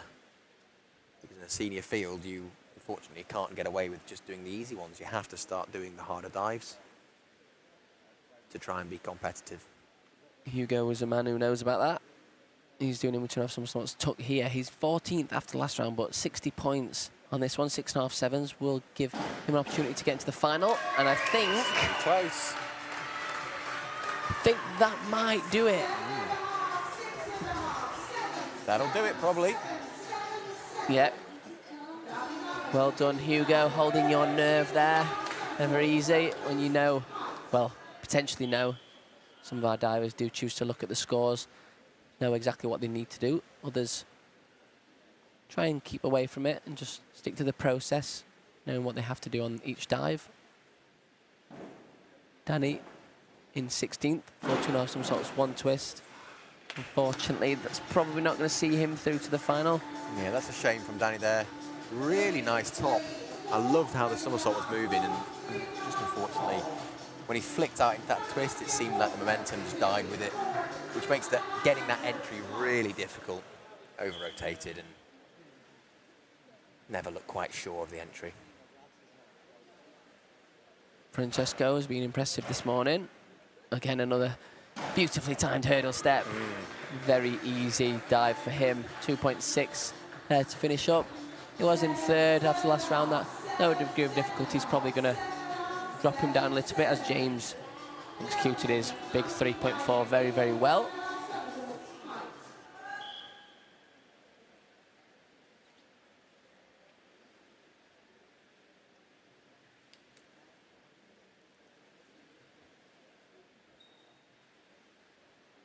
Now Noah, another person who's currently comfortably in the final, in seventh position, finishes up with a bit of an easier one.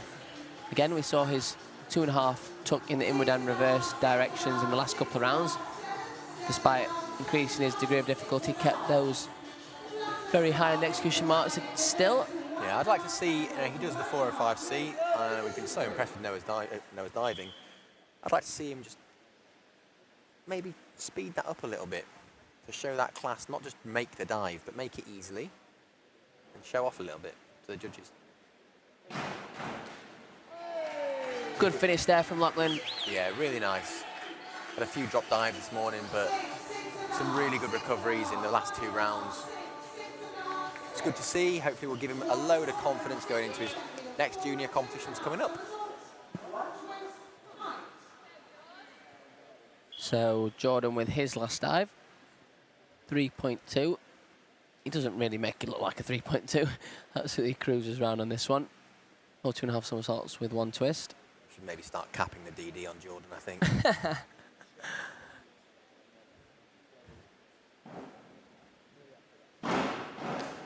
very easy. Makes it look like a required dive. I literally took the words out of my mouth. 67.2 points there from him. 360 finish, so he'll be just behind Ross. Ross's big last dive, giving him a bit of an extended lead there of 19 points. And Declan in 10th position. Doesn't need a huge dive to get through. Just needs to be steady here.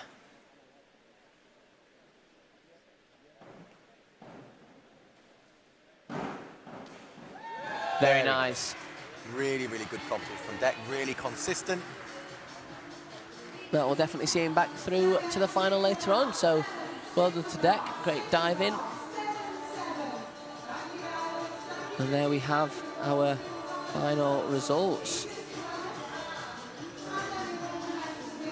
We'll get those results confirmed and hopefully get them on the screen for you shortly. Great prelim this morning from the boys. Variety of dives from them on the 1 meter. Some excellent diving, of course, and I'm sure we'll see some even better diving in the afternoon too. Ross Haslam is the leader after that prelim. He will be the top qualifier going into the final. Of course, the final start list goes in reverse order, so our 12th place preliminary finisher will start the list off. That will be Maxwell. Got 280.8 points, meaning Ewan misses out by just 0.6 points, which is very cruel for Ewan. Very tight around that last qualification spot. Theophilos was only very close behind too. Just another point there. So again, slightly cruel for the guys that miss out. You can see on your board now the girls' 10-meter platform will be coming next. So they're just having their final little bits of training, getting prepared for the final. The prelim. A really good set of 1 meter dives there. I was really impressed with some of those. It's always hard doing the 1 meter after the 3 meter. Ordinarily, 1 meter would be first in a schedule. A lot of divers use it for a warm-up because most of the dives that they'll be doing on 3 meter are 1 somersault more than they do on the 1 meter board. It's hard doing the 3 meter, the main event, on the Friday, followed by the easier of the two, the 1 meter, on the next day. Still wanting to achieve, because for a lot of these athletes, qualification is still on the line. Yeah, we saw yesterday, obviously, Dan did the 3 meter. He chooses not to do the 1 meter. Similarly, with the females, Scarlett Mew Jensen will be competing in the Olympic event, 3 meter springboard, but chose not to do the 1 meter yesterday. So interesting approaches from the different divers. It's always great to see the top divers do both boards, of course.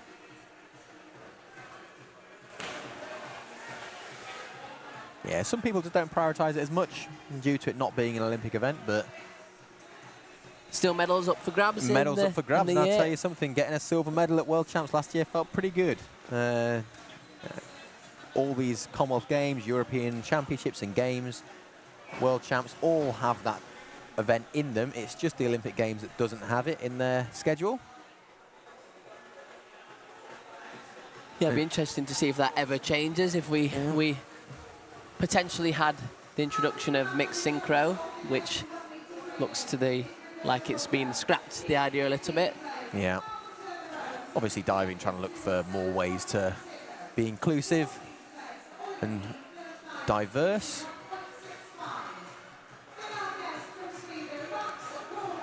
But maybe mixed synchro not quite the exact recipe for a multi-sex event. The team event changing in the World Cup, being more of a focus on individual divers competing as a team rather than two different sexes competing together at the same time. Yeah, it's always been a difficult one, the springboard, mixed synchro and platform mixed synchro. I think the dives tend to be quite set, so it's potentially not as entertaining as watching a load of different dives. You don't see as much variation particularly, so in terms of an entertainment factor, maybe didn't quite meet the standards that the organisers were hoping for. Get to see the final bits of training on your screen for the girls. We've got 13 divers coming for the platform event. Tough meaning that only one diver is going to miss out.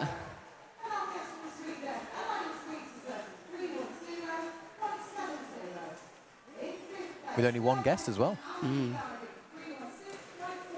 Always a position that no one wants to be in, but it's nice to have a prelim where there's still something, there is still risk involved. It's not just that you're cruising through to a final. Yeah, completely agree. Sometimes the number of competitors isn't quite as high in this event. But again, we've got sort of strength in depth. Look at the likes of Robin Birch as well. She's just been away to America, got a great score and won that event, international event. Of course, we've already mentioned previously, likes of Andrea and Lois. Well, Lois is still very young, but feels like she's been competing in this event for a number of years now. Yeah, she's been around for a while. Andrea, you know, really come into her own in the Olympics in 2021. Has been fantastic ever since, and it's really exciting to see those people pushing the medals internationally. So there you can see our confirmation of the results. Ross Haslam, top of the prelim. Jordan Holden closely behind. We've got 3 guests there. Getting through to the final. Of course, we go down to 12th position. So those rankings on the side may be slightly confusing. We go down to Maxwell, who is the 8th British qualifier. We have 4 guests above him, so top 12 qualifier there. Mentioned previously, really unlucky there for Ewan. Just 0.6 misses out. We spoke about how crucial those little extra half marks here and there can be, and that really just does show. Theophilos as well, just a 1 point behind too. It's a tough sport, and those tiny little minute details can make the difference between a final or not. So there's your last slide of the results. That concludes this morning's men's 1 meter prelim. We will be taking a short break, and we will be back very, very soon for the women's 10 meter prelim.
Feeling that cost of living crunch?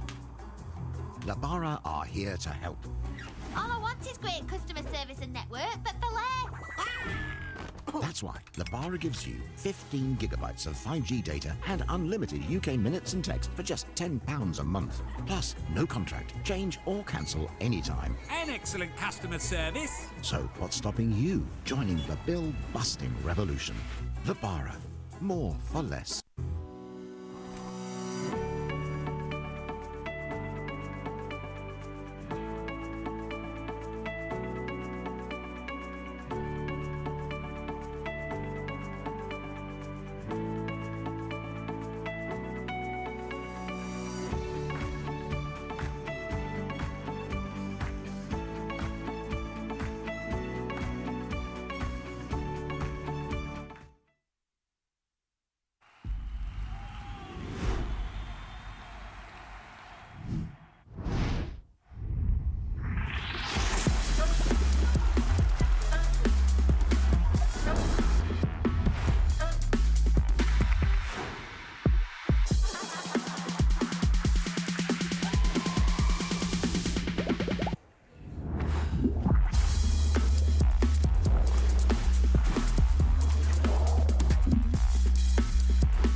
Hello and welcome back to the second event of today's competitions.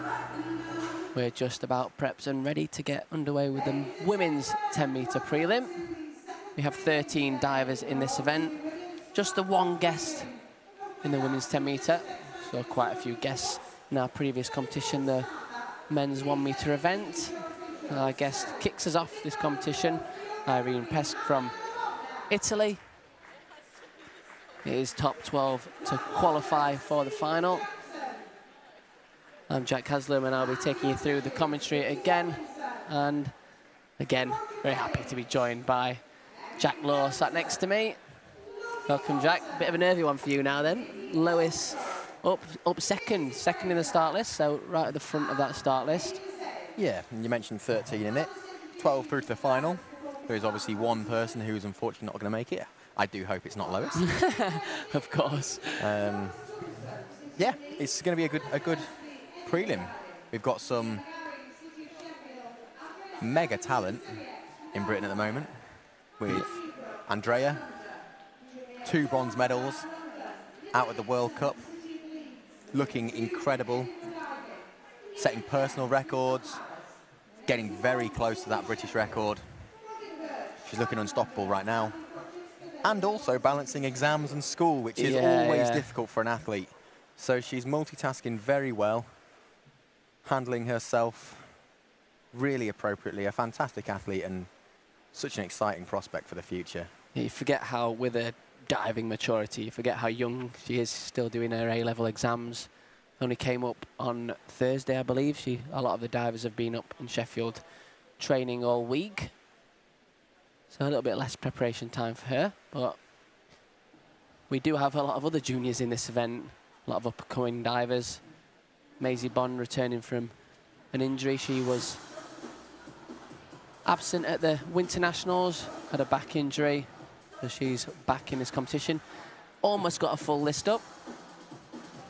Still a back dive, an easier required dive in that direction. Looking to add a back 3.5. We've got Eden Cheng returning. She is out in the States studying now, so great to have her back for the Nationals. Obviously another experienced diver. Speaking of experience, Robin Birch is later on in the field. Number 12, she's been in this event, won this event multiple times too. She's diving really well. She was on great form earlier on in the year at the Nationals. She also has been on great form recently at the international event over in America, where she won with a great score. I think she got a score of 324.2 points, so putting the marks down there for the rest of the season. Obviously, you will be well aware, as we've spoken about, there's the World Championships and European Games spots up for grabs. Similar to yesterday, as this is an Olympic event, the winner, as long as they hit the required scores, which again are very attainable for all of these girls, will automatically qualify, and then the second position will be down to discretion. Mentioned some other youngsters.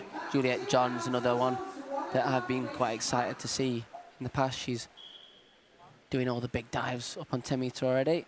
She's doing them to a good standard too, so another young diver, Hannah Newbrook as well. Really good young divers in this field. So kicking off the competition with a back 2.5 somersaults, 1.5 twist from Irene. Just a little bit short of rotation there. Maybe that long wait just before we started. Yeah, she's been stood up there for quite a while, hasn't she? Can put you out and throw you out of your routine quite easily with that uncertainty. Lois starts her routine with a forward 3.5 somersaults piked. You'll see a lot of the divers doing the forward rotations, starting with a running takeoff. Just enables you to get a little bit more speed into the end of the board, and then hopefully a bit more jump and spin speed in the rotations too. Ordinarily, I'd be cheering for her. Let you mute the mic. Of course. Oh. Great start. Yep. Very happy with that one, for an unbiased opinion. It was a really nice dive. I think we'll forgive you. Well, I'll forgive you for Yeah, being you'll biased. forgive me, I'll let thank the you. viewers decide. they can decide. Yeah. The jury's out. Hopefully they forgave me yesterday, and this morning. Nice pike shape. Bolt upright. Yep, great start there from Lois. Next up, Ellen. We've seen her in the synchro event so far. This is the first dive of her list, back dive piked. Just the easy one here, but very good on the execution. Sometimes when you're just doing a back dive, it's easy to just kind of fall off the board a little bit. You don't have to fit any rotations in. Ellen didn't do that. She jumps up, reaches over her toes, and then that gives you control into a dish shape. There was to line it up very well, like she does. That's why you see some good scores of 8s. Should be said that some of these girls probably can do some harder optionals on the lower boards, but you can't make the final unless you do a full 5 dives on the 10-meter board. So some girls are going to be opting to do a slightly easier dive just to try and secure that final spot. Now Tia McGarry in her home pool from the city of Sheffield. Of course, we're at Ponsforge this weekend. Great start from her. Really nice form through the water. Got a very clean entry and a good start. Yeah, gets her into the competition very nicely. Of course, on the 10-meter, we don't have the... We mentioned starting on a standing takeoff on the springboard. You don't have the complexity of a hurdle step. Don't have to worry about that on the 10-meter. However, starting on an arm stand can potentially be a little bit of a nervy one if you're not as comfortable or confident in your handstand. Andrea clearly is confident with her handstand. She puts it first in her list. 3.2 this one. Back arm stand, double somersault, 1.5 twists. Rock solid in that handstand. Really showing the judges her form and class. A nice dive to start off. Really confident out of that twist, and she's got such a fantastic entry through the water. Yeah, for the arm stand dives, the judges are looking for a steady balance, maybe a 1 to 2 second hold. Otherwise, the scores are capped. If you don't see a hold in that handstand, see a lot lower scores. Next up, Hannah, one of the exciting youngsters we have.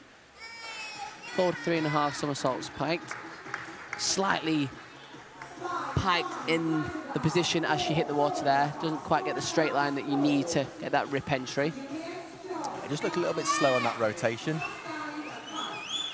Nice confident top, but could do with a little bit more drop time to allow her to get that nice clean rip entry that the judges and we are looking for. Now Juliet trains in Dive London. Oh! And that is the exact rip entry we're talking about. That was sensational. That is beautiful. Absolutely disappears through that water. Interesting. She looked like she rolled as she hit the water there on a back entry. It was an interesting lineup technique. Obviously, people do have differences in technique, but slightly unorthodox, but my God, it seemed to work for her. Absolutely. There's no complaints here. That tend to see, as divers hit the water on a back and reverse entry, they will scoop up. Their chest will go out and they'll scoop up towards the water. On a forward and inward entry, they will roll. As you see there from Libby, if you can just notice under the water. Great entry from her as well. She's starting off with her back 2.5 somersaults with a half twist. That's a 2.6, that one.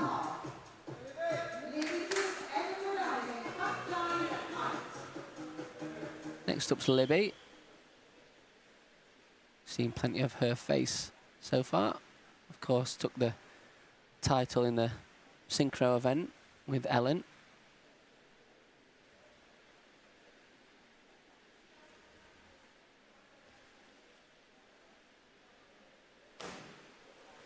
Similar to Ellen as well, starts with the back dive pike. Not quite as clean through the entry. Again, another good attacking start, jumping up high out of that platform and then reaching over those toes.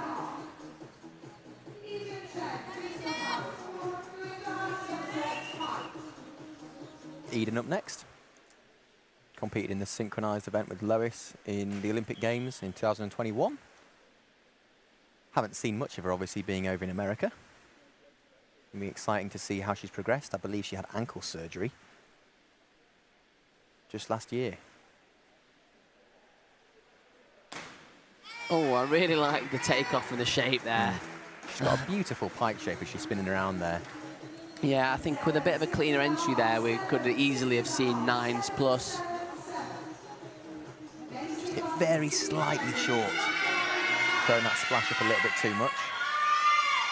But a quality start from Eden there. Yeah, very steady, getting her into the competition. Now, Maisie, we've seen a couple of divers do this dive already, back dive pike. Just the easier degree of difficulty. I know she'll be looking to bump this up quite significantly soon. She's working on a back 3.5 somersaults tuck. Very similar to Juliet. Great entry through the water. Yeah, Maisie's a very classy diver, and she is opting to do all 5 dives on 10 metre. She's opting to do all 5 dives on 10 metre.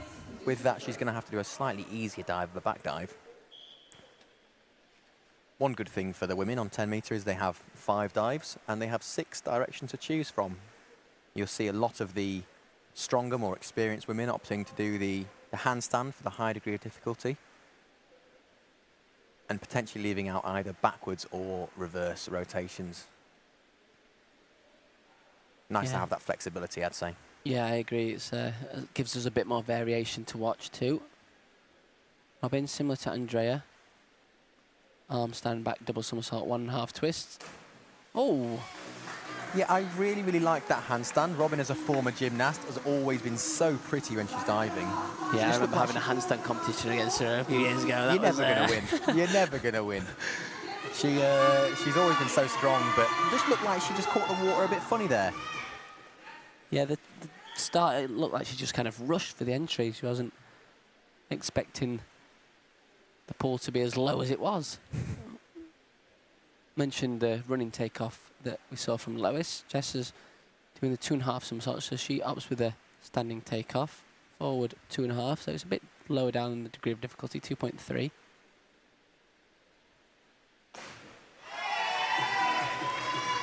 It's upright on the water. Yeah. A little bit left in the entry. Definitely. I think the shape as she's spinning around is beautiful to watch. Just over-rotated slightly and didn't quite get that rip entry that we're all looking for. Training over in America, though. Enjoying herself out there. Yeah, quite a few of our divers now over in America. It's becoming more common. Such a fantastic opportunity for them to be able to study whilst also compete as athletes. Yeah, there's tends to be a lot of competitions out there as well, so helps the divers, as we saw yesterday with Holly on the 1 metre, get some consistency and confidence in the competitions. Another arm stand dive here from Irene, kicking off our second round. Yeah, a nice entry through the water, but it's to be said that that handstand didn't quite look as stable as maybe Robin's or Andrea's in the first round that we saw. The judges will definitely be penalising for that. Not quite the hold that we want to see. Now Lois with her reverse 2.5 somersaults tuck. Such a springy and spinny diver is Lois. She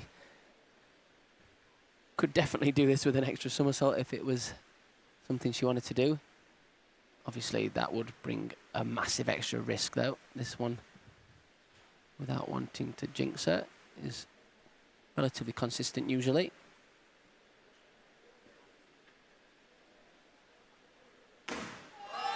Well said, Jack. Well said. Yeah, good dive there from Lois. I would say her forward and inward has always been her preferable direction for spinning. Reverse never been quite the one that's clicked so easily as such, but over the past few years she's definitely found form with it, found a bit of a routine to stick to make it work. Changed coaches after the Olympic Games and a few things have been changed here and there, and seems to be really flying with that one at the moment. Yeah, excellent there from Lois. Couple of 8.5s in there as well. Unfortunately, they don't count. Top 2, bottom 2 scores taken away to take the middle 3 scores from the judges and then times by the degree of difficulty. Wow. Oh, nice, Ellen. Very nice. Good start from her, first 2 rounds. Not going to be able to see a replay, but I loved how attacking she was on the end of that run-up. When she's running towards the end of the board, she is not scared of going over the end at all. She's a huge jump onto the end, picked herself up. Slightly short of rotation, but a really, really nice second dive. Yeah, I said sometimes those synchro events can help settle the nerves for the individual events. Hopefully that's the case with Ellen. She looks like she's, well, Done on her enough way events to now to be hopefully yeah. not feeling too scared, I believe. Yeah, yeah. Now Tia, back twisting dive. Bumped this up in the last couple of years. Did do it with half a twist for a long time. Now she's doing it with 1.5 twists, so a lot extra complexity to the dive. Makes it also physically harder to make and get all those rotations in. Slightly short of vertical there, but again, steady scores from the judges. 5s to count. Just looked like she got a little bit caught on the water there. But another solid dive from Tia. Now Andrea. In with 3.5 somersaults tuck.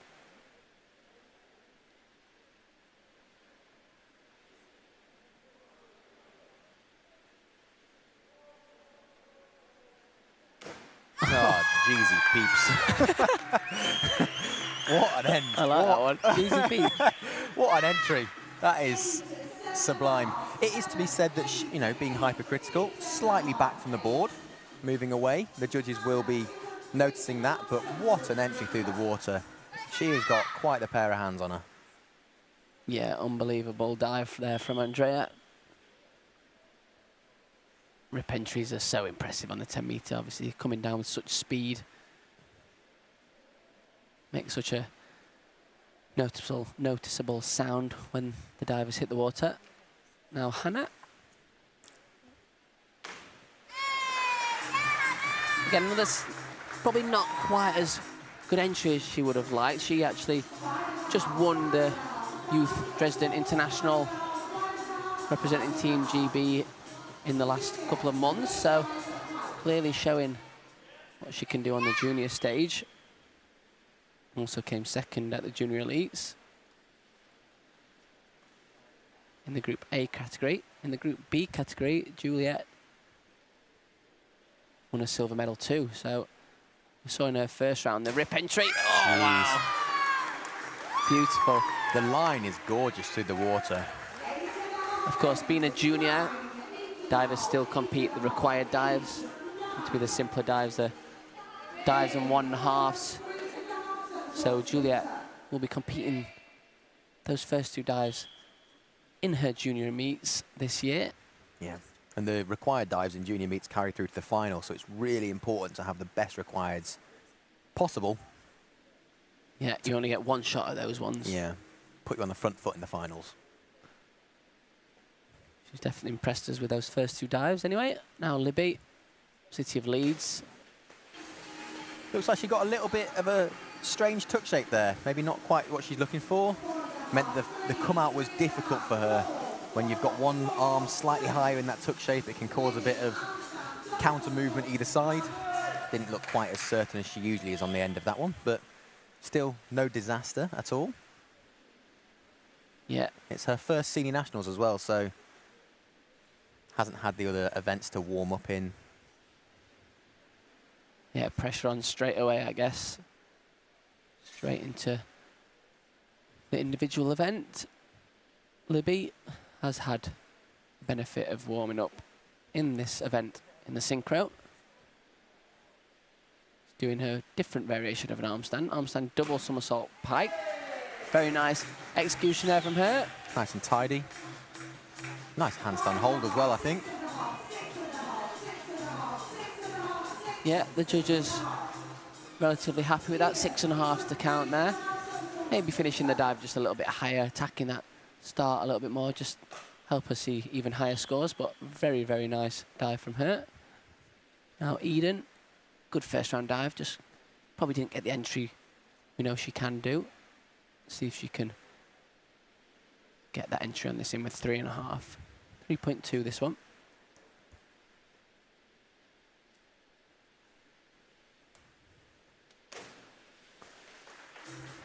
Just slightly short of vertical there from Eden. Moving back away from the board quite a bit, which will affect the rotational speed.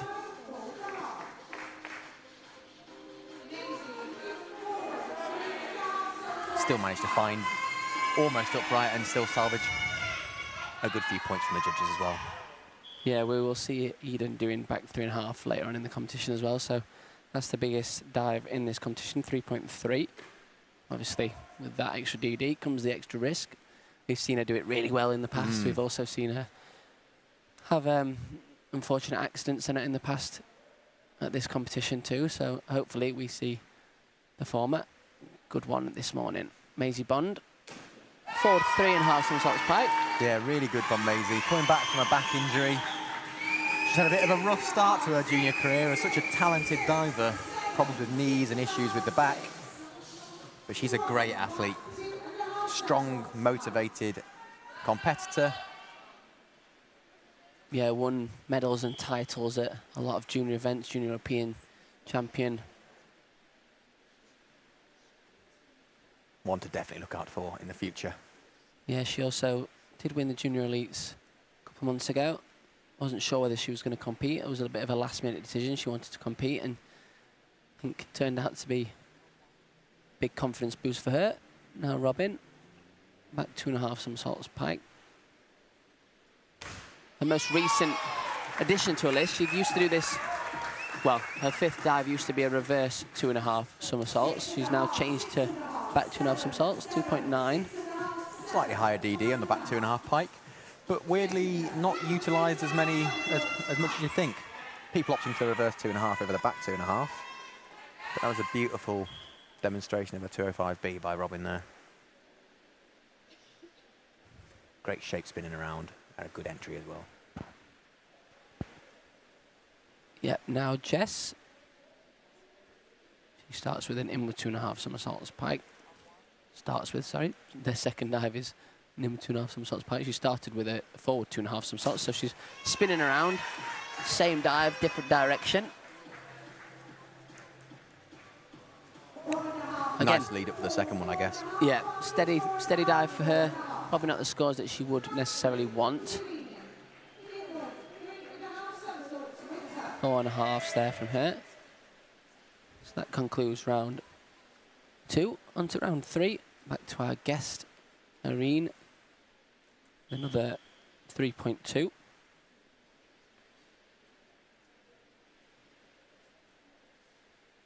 Inward 3.5 somersaults tuck. We've seen this a couple of times.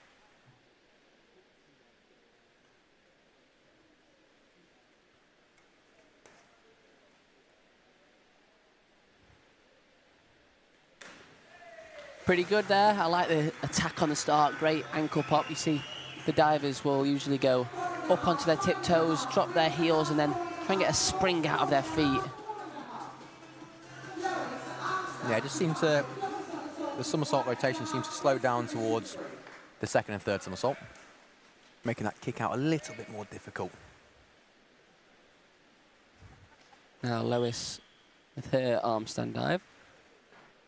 Only started doing this one a couple of years ago, but since then I think it's been a bit of a welcomed addition to her list, and it's a bit more consistent. Yeah, once the girls can get to the strength level where they can learn the back arm stand for a 3.2 degree difficulty, it's a fantastic option. A lot of people preferring the forward and inward facing in entries. Lois being one of them. Yeah, the other option tends to be the back arm stand triple, which is 0.1 more, but it feels like a way bigger risk for just 0.1 more degree of difficulty. And again, Lois. A good consistent dive there from Lo. Great start from her first 3 rounds. Yeah, had a few struggles on this one this year. Been struggling to find that somersault speed after the twist. It's difficult to be upside down and you're almost using your legs to throw as opposed to obviously being the more conventional way around to start a dive and using your arms to throw. She's been working on it really hard and should be pretty happy with that one.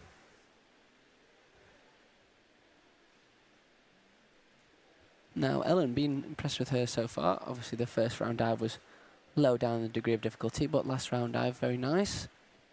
Ups her degree of difficulty now to a 3.2. And with 3.5. Oh, it's a shame there. Good jump out of the platform, maybe just a little bit slow on the rotation. Yeah, nice and neat tuck shape. Looked like a perfect spinning around in a perfect circle.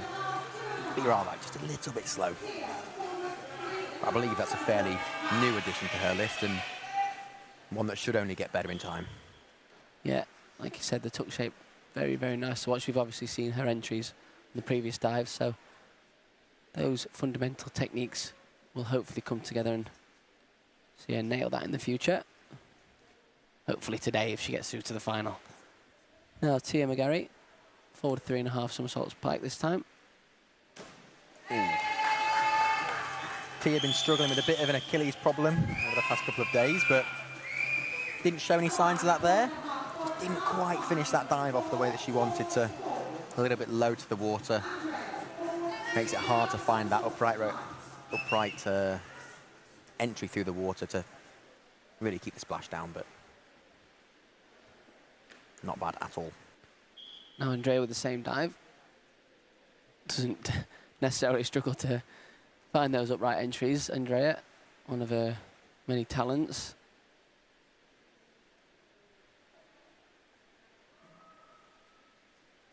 Oh. Wow. Not much wrong with that. Very, not much for us to say, I don't think. Yeah, she's got a great entry through the water there. It's been incredible watching her progression over the past couple of years. Really found a lot of form throughout 2020 and 2021. Yeah, someone that we can, not to put any pressure on her, but really have some aims for some Olympic medals next year, hopefully. I think she's definitely got the capability to be up there competing with the likes of the Chinese divers. Still looking for our first World Championship medal from a female. And I believe Andrea is definitely one of the favourites to be in that position at the World Champs this year. Also alongside Lois in a synchro pairing, which is really exciting as well. Yeah, both definitely capable of getting up there in the medals, as they've shown at the World Cup events. Hannah with her back 2.5 there, just slightly over-rotating, still kept the water down pretty well. Now Juliet starts her harder dives now. 3.0, forward 3.5 somersaults pike. Really good. Really good. Obviously, Juliet being quite a lot younger than some of our field. A lot of encouraging signs from her diving. Yeah. Like we've talked about on the men's 1 metre and all these different events we've been seeing so far, the fundamentals being strong is really important for progressing to those harder dives in the future. Yeah, lovely pike shape there from her. Spinning around. Didn't quite get the entry we saw in her first 2 dives, which, if we can see that later, we'll see some big scores, I think. Now, Libby, no problems with the entry there. Great tight line as she hit the water, so keeps all that splash down. Just the 1.9, so despite those high execution marks, the total score is going to be a bit lower. Now Libby, her synchro partner, has done this dive previously in the pike position. She's opted for the tuck position, so it's slightly lower on the degree of difficulty, but very nicely executed. Yeah, pinpoint accuracy on that end. See, she's spinning around in a tuck shape. We've seen obviously quite a few pike 3.5 this morning. Ball upright through the water. Yeah, didn't have the fastest spin speed, but her awareness is clearly there. She had the right rotation speed to enable her to get that upright finish. Now Eden, her arm stand dive in this round, followed by the back 3.5 in the next round that we have mentioned. So it doesn't drop below a 3.2 degree of difficulty for the rest of her list.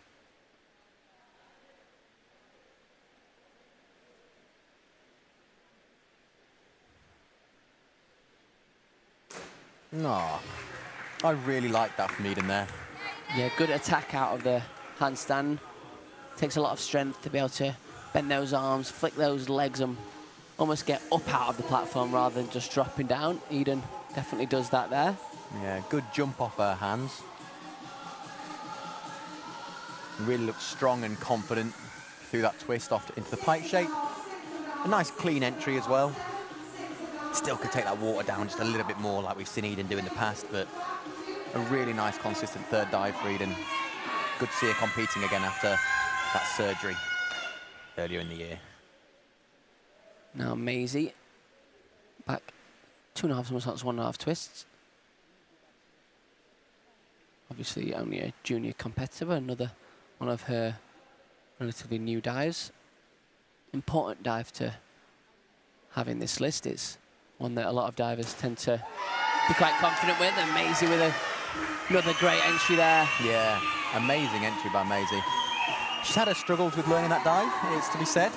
Twisting's not her favourite thing to do. But I think she won't mind me saying. As a women's 10-metre diver, definitely a skill that you need to learn and master. Seemed very comfortable on that there.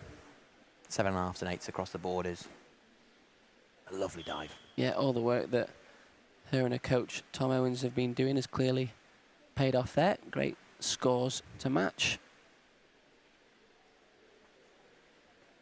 Now Robin.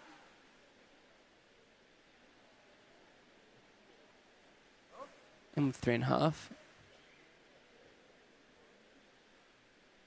Did this beautifully back in the Winter Nationals up in Edinburgh. One of the best ones I've seen her do. Oh. Slightly over-rotated there, but you are right. She's shown some amazing signs of progress this year. She made that with ease.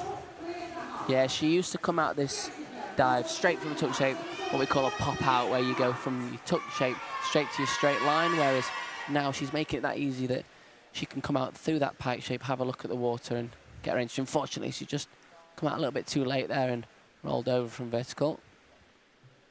Now Jess Vega. Up to a 2.9. Forward 2.5 somersaults with 1 twist. We saw this on the 1 metre. Platform divers tend to do this as the full in, the twist first before the somersault. As Jess does there. Very steady dive, upright. Yeah, steady away. Difficult to get off that twist into the pipe shape, it should be said. You know, you're throwing all your momentum forward and spinning in a straight shape in that twist, and you've got to bring your legs, keep your legs going over, but bring your stomach to your legs. It's very difficult to keep that rotation going.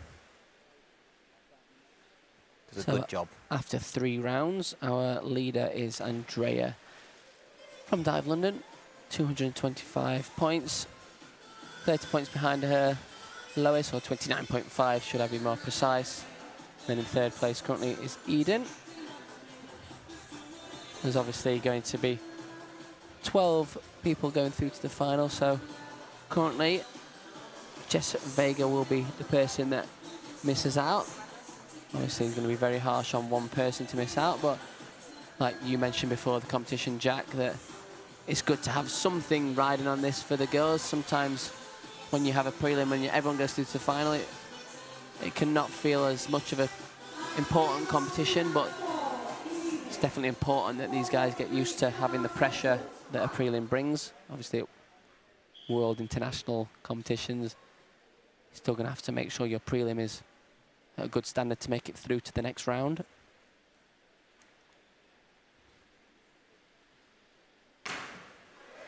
Brilliant. Really nice dive from Irene there. Yeah, that's my favourite dive from her so far. Great sound as she hit the water there. You can hear those hands connecting with the water, making a ripping, clapping sound as she hits. Yeah, a large part of the entry isn't just about how good the entry is, but on 10 metre, it's about the sound that it makes as well. Really that loud, cracking sound, isn't it, almost? Yeah, you really struggle to comprehend how much that water hits you unless you do it, don't you? I think it's been a long time since I last did a head-first entry on 10 metre, but I don't miss it because it does take its toll on your body. Lois is someone who hits the water like a bullet, shoots down underneath, goes miles down in the water. Yeah. Not many people get to the bottom of the Ponds Forge pool, 5.8 metres deep here, so just shows how much she propels down to the bottom of the pool. Yeah, she struggled to roll on that one, just purely because it's coming in that little bit short. Easier to try and go straight down just to try and hold the water down. Just needs a bit more speed on that somersault, a little bit more confidence, maybe slightly too early on the pike out.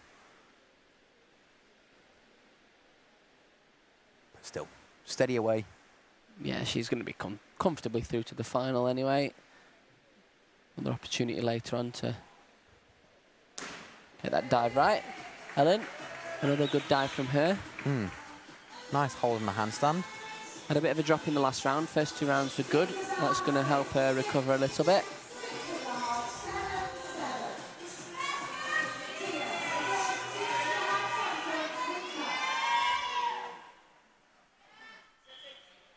Now Tia McGarry. Reverse 2.5 somersaults tuck.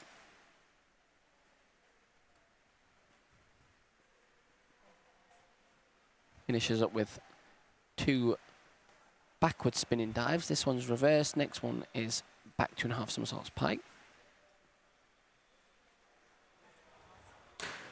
Oh, nice, Tia. Really good dive by Tia there. Great attack out of the platform as well. She jumps pretty high out of that solid platform. Absolutely no fear jumping there. Nice, pretty tuck shape. Good to see her working on that come out as well. Sometimes when Tia in the past has come out of a back and reverse, she can get a bit of a bendy back there. Keeps her stomach muscles tensed and nice flat line. So clearly doing some good work with her coach, Tony Alley. Same dive here from Andrea. Again, Really very nice. I love that flat line that she gets when she kicks from the tuck to the straight. Yeah, so impressive. And for Andrea, there's still a little bit more left in that. I saw her do one before the competition that literally absolutely disappeared. She's got an amazing talent on that water, just to be able to go through so cleanly. Always seems really consistent, very comfortable in her diving. And we're going back to back to back. Oh, I think Hannah doing the same dive. Oh, that's a shame there from Hannah. Yeah, it's a difficult one. She's jumped quite far away from the platform, so as she's rotating, she might feel like she's coming in upright, but because she's travelling forward, that water just hits her a little bit too early. She's landing too short of vertical. Judges penalised quite heavily there, unfortunately, for Hannah. It can always be difficult coming off a success at a junior event to then come to a senior event. Yeah, very different type of competitions. Yeah. Very different people at the competition as well, obviously. Not that any of our divers' personalities are intimidating, but the results that they've had in the past can be intimidating. Juliet's not looking like she's intimidated by anyone in this field. She's diving really well so far. Great inward 3.5 from her. Not at all. She's having a good time. She seems to be spinning really fast. I really like that about her diving. Those first 2 dives are so clean. Just looks like when she's spinning those multiple somersault dives, doesn't look quite as confident on the come out. She needs a little bit more leg line and form in that pike shape, just to show the judges that she does know what she's doing and she knows where she is. But like I say, Juliet's so young. So much time for her to improve those dives and find that real final bit of finesse to get those big marks from the judges.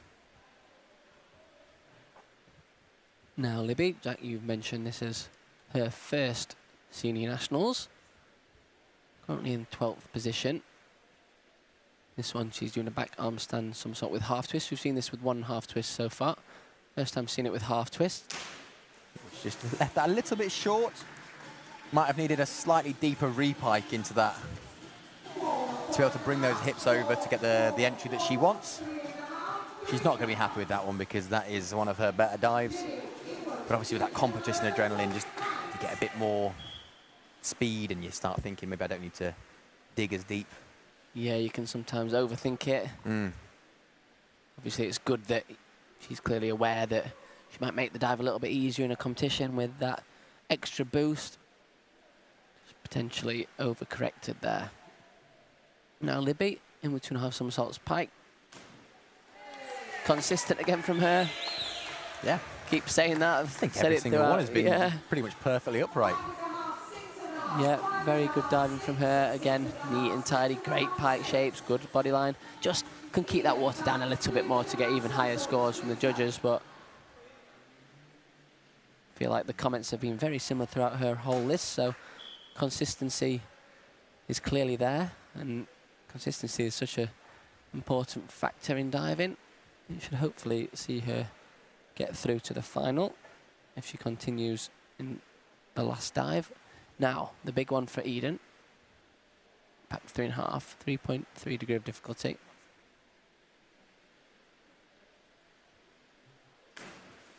And you can see why it's, you know, such a hard dive. 3.3. It is difficult. We only have one competitor doing this dive. Very few women internationally do this dive, so it's really good to see Eden doing it. Yeah, a lot of the right stuff was there, I think. Hopefully later on, when the body's freshened up a little bit more pumped for the final. Just give her that extra slight bit of rotation to be able to have that upright. Now Maisie, inward 3.5 somersaults took.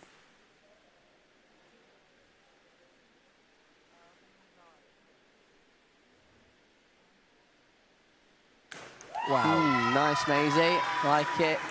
Spinning really quick there. She seems frustrated as she came up. Well, that shows the standards that she set herself, you know, Yeah. 6.5, 6.5 to count. Still pretty good scores there, but she clearly wants more from that. She is a real animal of a competitor. She, anytime there's any sort of competition, she always manages to step up her game, which is a real skill in itself. Some divers have that naturally, some can learn it over time. Now Robin with her forward 3.5. Doesn't look like she's quite finding the upright that she could find earlier in the year. Yeah, strange really. Sometimes different pools have different challenges in terms of awareness. Some divers like to spot as they spin around, some kind of feel when their hips are rotating over their head, some kind of do a little bit of a both. Potentially Robin's just lacking a bit of awareness of where she is in the dive and just reaching for those entries a little bit early. Now Jess, last diver of the 4th round. Back 2.5 somersaults pack. Again on the 2.9.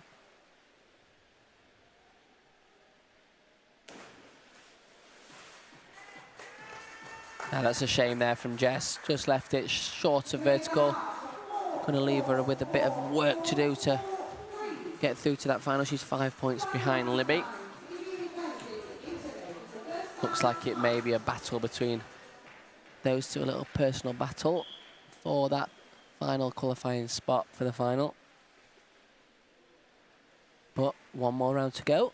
Irene kicks us off with her easiest dive, reverse dive, pike. A little flutter as she went through the water there. Bit of a strange one to finish on. Yeah. Like I said before, all these girls have to do all dives on 10 metre. So for the ones that don't do multiple spinning optionals yet, unfortunately you're going to have to choose an easier dive.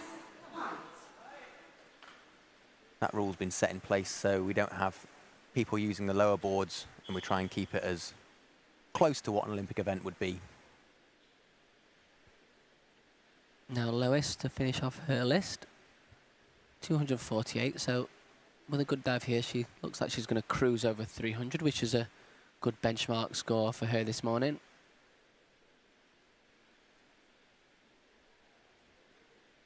Getting towards that 320 mark would be a great feat. I think she'll be there or thereabouts. Yeah. Nice dive. Looked very, very slightly twisted on the end. I'm not sure if the judges will pick up on that. I thought a really nice entry through the water. And a good solid set of 5 dives there from Lois.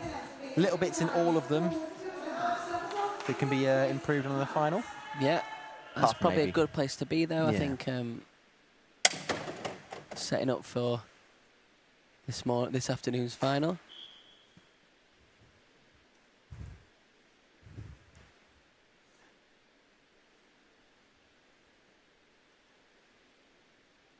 Ellen with her last dive. Again, another clean entry, just slightly short of vertical. She does well to keep the water down for the angle that she hit the water there. Could have just done with squeezing a little bit tighter into that pipe shape to help her rotation around. Now Tia, very consistent diving from her again this morning, in 5th at the moment. Reverse 2.5 in the last round. Continues with the backward spinning dives. Back 2.5 somersaults pike. As you mentioned earlier, Jack, this one's 0.1 more. A lot of the girls tend to just opt for one of the two of these dives because forward entry dives are a little bit more popular in general. Tia's slightly different here. She's got great technique on that. I love how attacking she is in the start. Really pops it up in the air.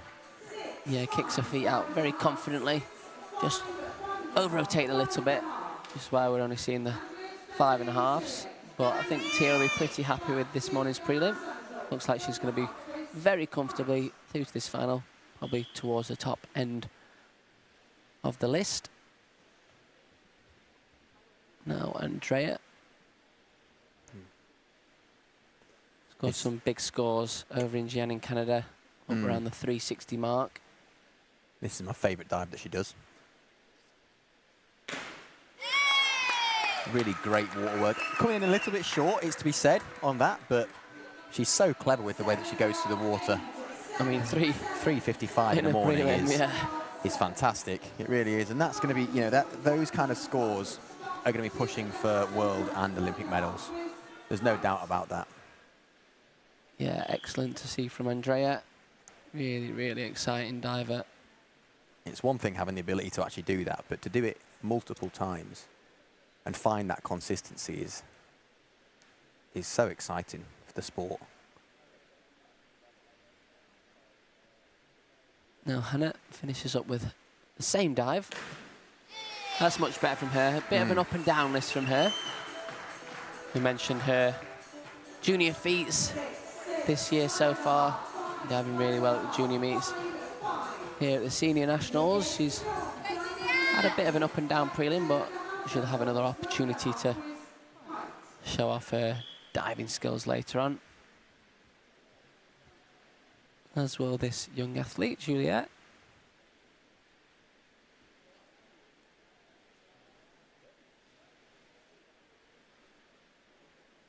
See a lot of divers finish on this one. 3.2 it is. It's quite a high in the degree of difficulty. Really nice tidy dive there. Yeah, much cleaner through the entry than her previous two harder dives, should I say. So, great work from Juliet. I really like the spring out of the board that she gets. Yeah, she's definitely one to watch for, I think. The jump is really good. Nice and strong as she twists around as well. So that little personal battle that I mentioned between Libby and Jess for that last spot in the final kicks off here. Libby can put the pressure on. Very nice dive. Threw up a little bit too much splash, but nice and upright. She's going to get some good, consistent scores from the judges. A good learning curve for Libby this morning. Yeah, it's going to leave Jess with a lot of work to do. She's going to have a very good dive to keep up with that one.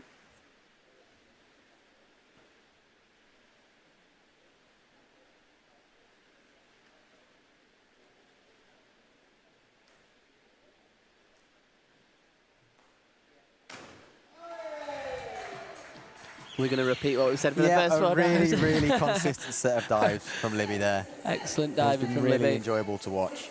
And it just shows what consistency can get you there. She's up to 5th place in the rankings, so really does just outline how important it is to be consistent throughout each of these dives that the girls are doing. Now Eden with her last dive, another back 2.5 somersaults, 1.5 twists.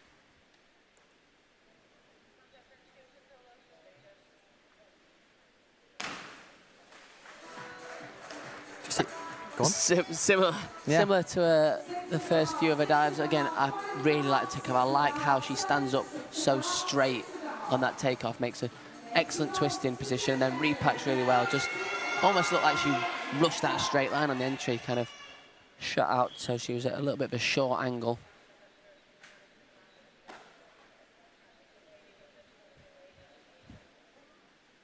Maisie finishes off with her reverse 2.5, a little bit low down on the DD compared to the last few rounds. Is definitely one that we know she can score big on.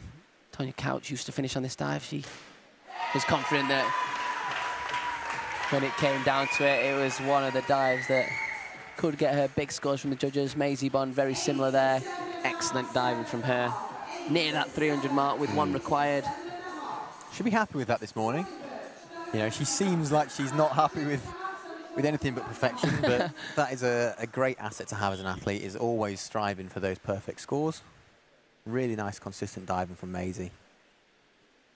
And when she finally get that 5th optional, it'd be really exciting to see her list. Yeah, I think they're working on the back 3.5 point. Obviously, the back arm stand one would also be an option. Robin not had the prelim that she would have necessarily wanted. That's more like it with the entry. Exactly. That's a perfect finishing dive for Robin. You know, she's not going to be happy with those first 4, but she can take that dive there into the final and know that she's definitely still got it. Nice line, lovely finish. Lots to work on for later, but that'll hopefully give us that little confidence boost as she goes into the final. So our last diver of this morning's prelim, Jess Fagan, needs 55 points to get over the score that Libby has got in 12th position currently. It's going to need a good dive, 2.8 degree of difficulty.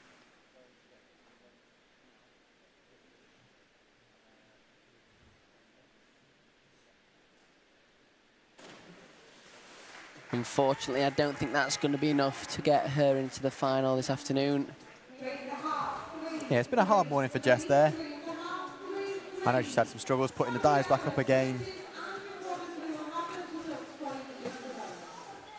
So that concludes our women's 10-metre prelim. Some really good stuff in there, Jack. I think we mentioned Andrea with a huge score of 355 in a prelim is massive.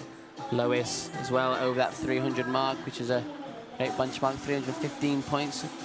Both got some stuff left in the tank, I think, as well on those scores, so great to see. Yeah, some fantastic diving this morning from everybody. Obviously our big hitters showing us some really classy stuff. Always nice seeing some really beautiful rip entries from the whole field, it should be said. Even on those simpler dives, performing them pretty much near perfect. Juliet John with some great required dives. Yeah, sometimes the required dives, even though they are obviously lower down on degree of difficulty, can be great to watch. When we were growing up, the semi-finals at the Olympic Games used to be required dives. That obviously got scrapped and just turned into the optional dives, but it was still something really, really good to watch. I think it really helps divers show off their technical ability, their elegance, their form, and of course, as we've mentioned, the rip entries too. So we'll hopefully have the final results up on the screen for you very shortly. Then we'll have a little bit of a longer break than we had yesterday. Obviously this morning's events not quite as long as yesterday morning's events, so gives these divers a little bit more time to relax, prepare for this afternoon's finals. Of course, we've seen the prelims on the men's 1 metre and the females on the 10 metre. We'll see the finals from both of those events, along with the men's 3 metre synchro final too. So plenty to come this afternoon.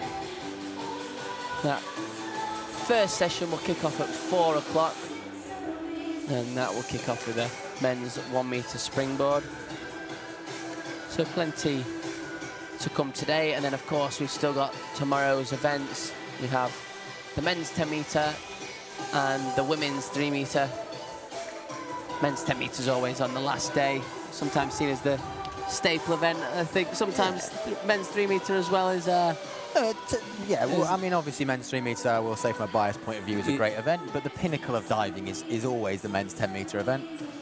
Some big dives going on, especially tomorrow is going to be a fantastic event with the likes of Matt Dixon, Kyle, Ben, got Matty Lee, Noah Williams, some huge hitters in there, probably a few names I've forgotten as well. It's going to be a really hot competition and one that I'm super excited to see.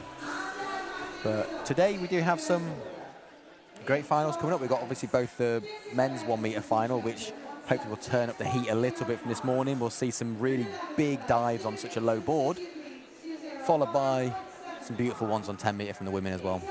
And then the men's 3 metre synchro, which unfortunately myself and Anthony Harding can't compete in due to my recovery from injury, let's say. Yeah, it's obviously a shame for us to not be able to see you guys competing, but we saw Anthony do his synchro list yesterday in the individual event, so good for him to get some practice in there. We're just getting confirmation of the final results, so when they are confirmed, they will be up on the screen for you. Saw some big dives, of course, this morning. 70+ scores, always something that the women will be aiming for. And then the execution marks as well. Hopefully see some 9s+ later on in the final. I'm sure some of our big hitters will be able to show us some of those scores later on.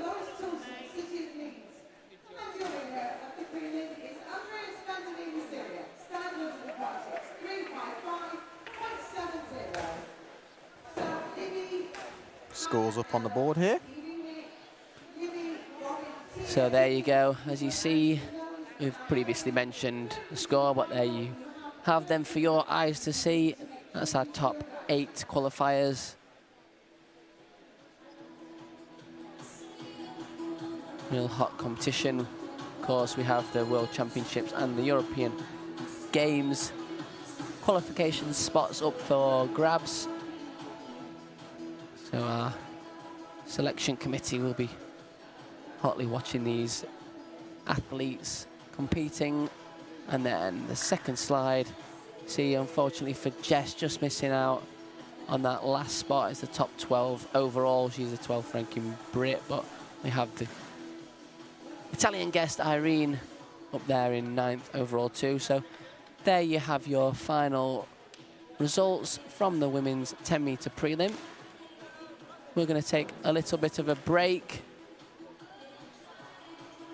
and we'll be back at 4 o'clock with, firstly, the men's 1 metre final, followed by the women's 10 metre final in that same session. So hopefully you enjoy the sunshine, and we'll see you back later on.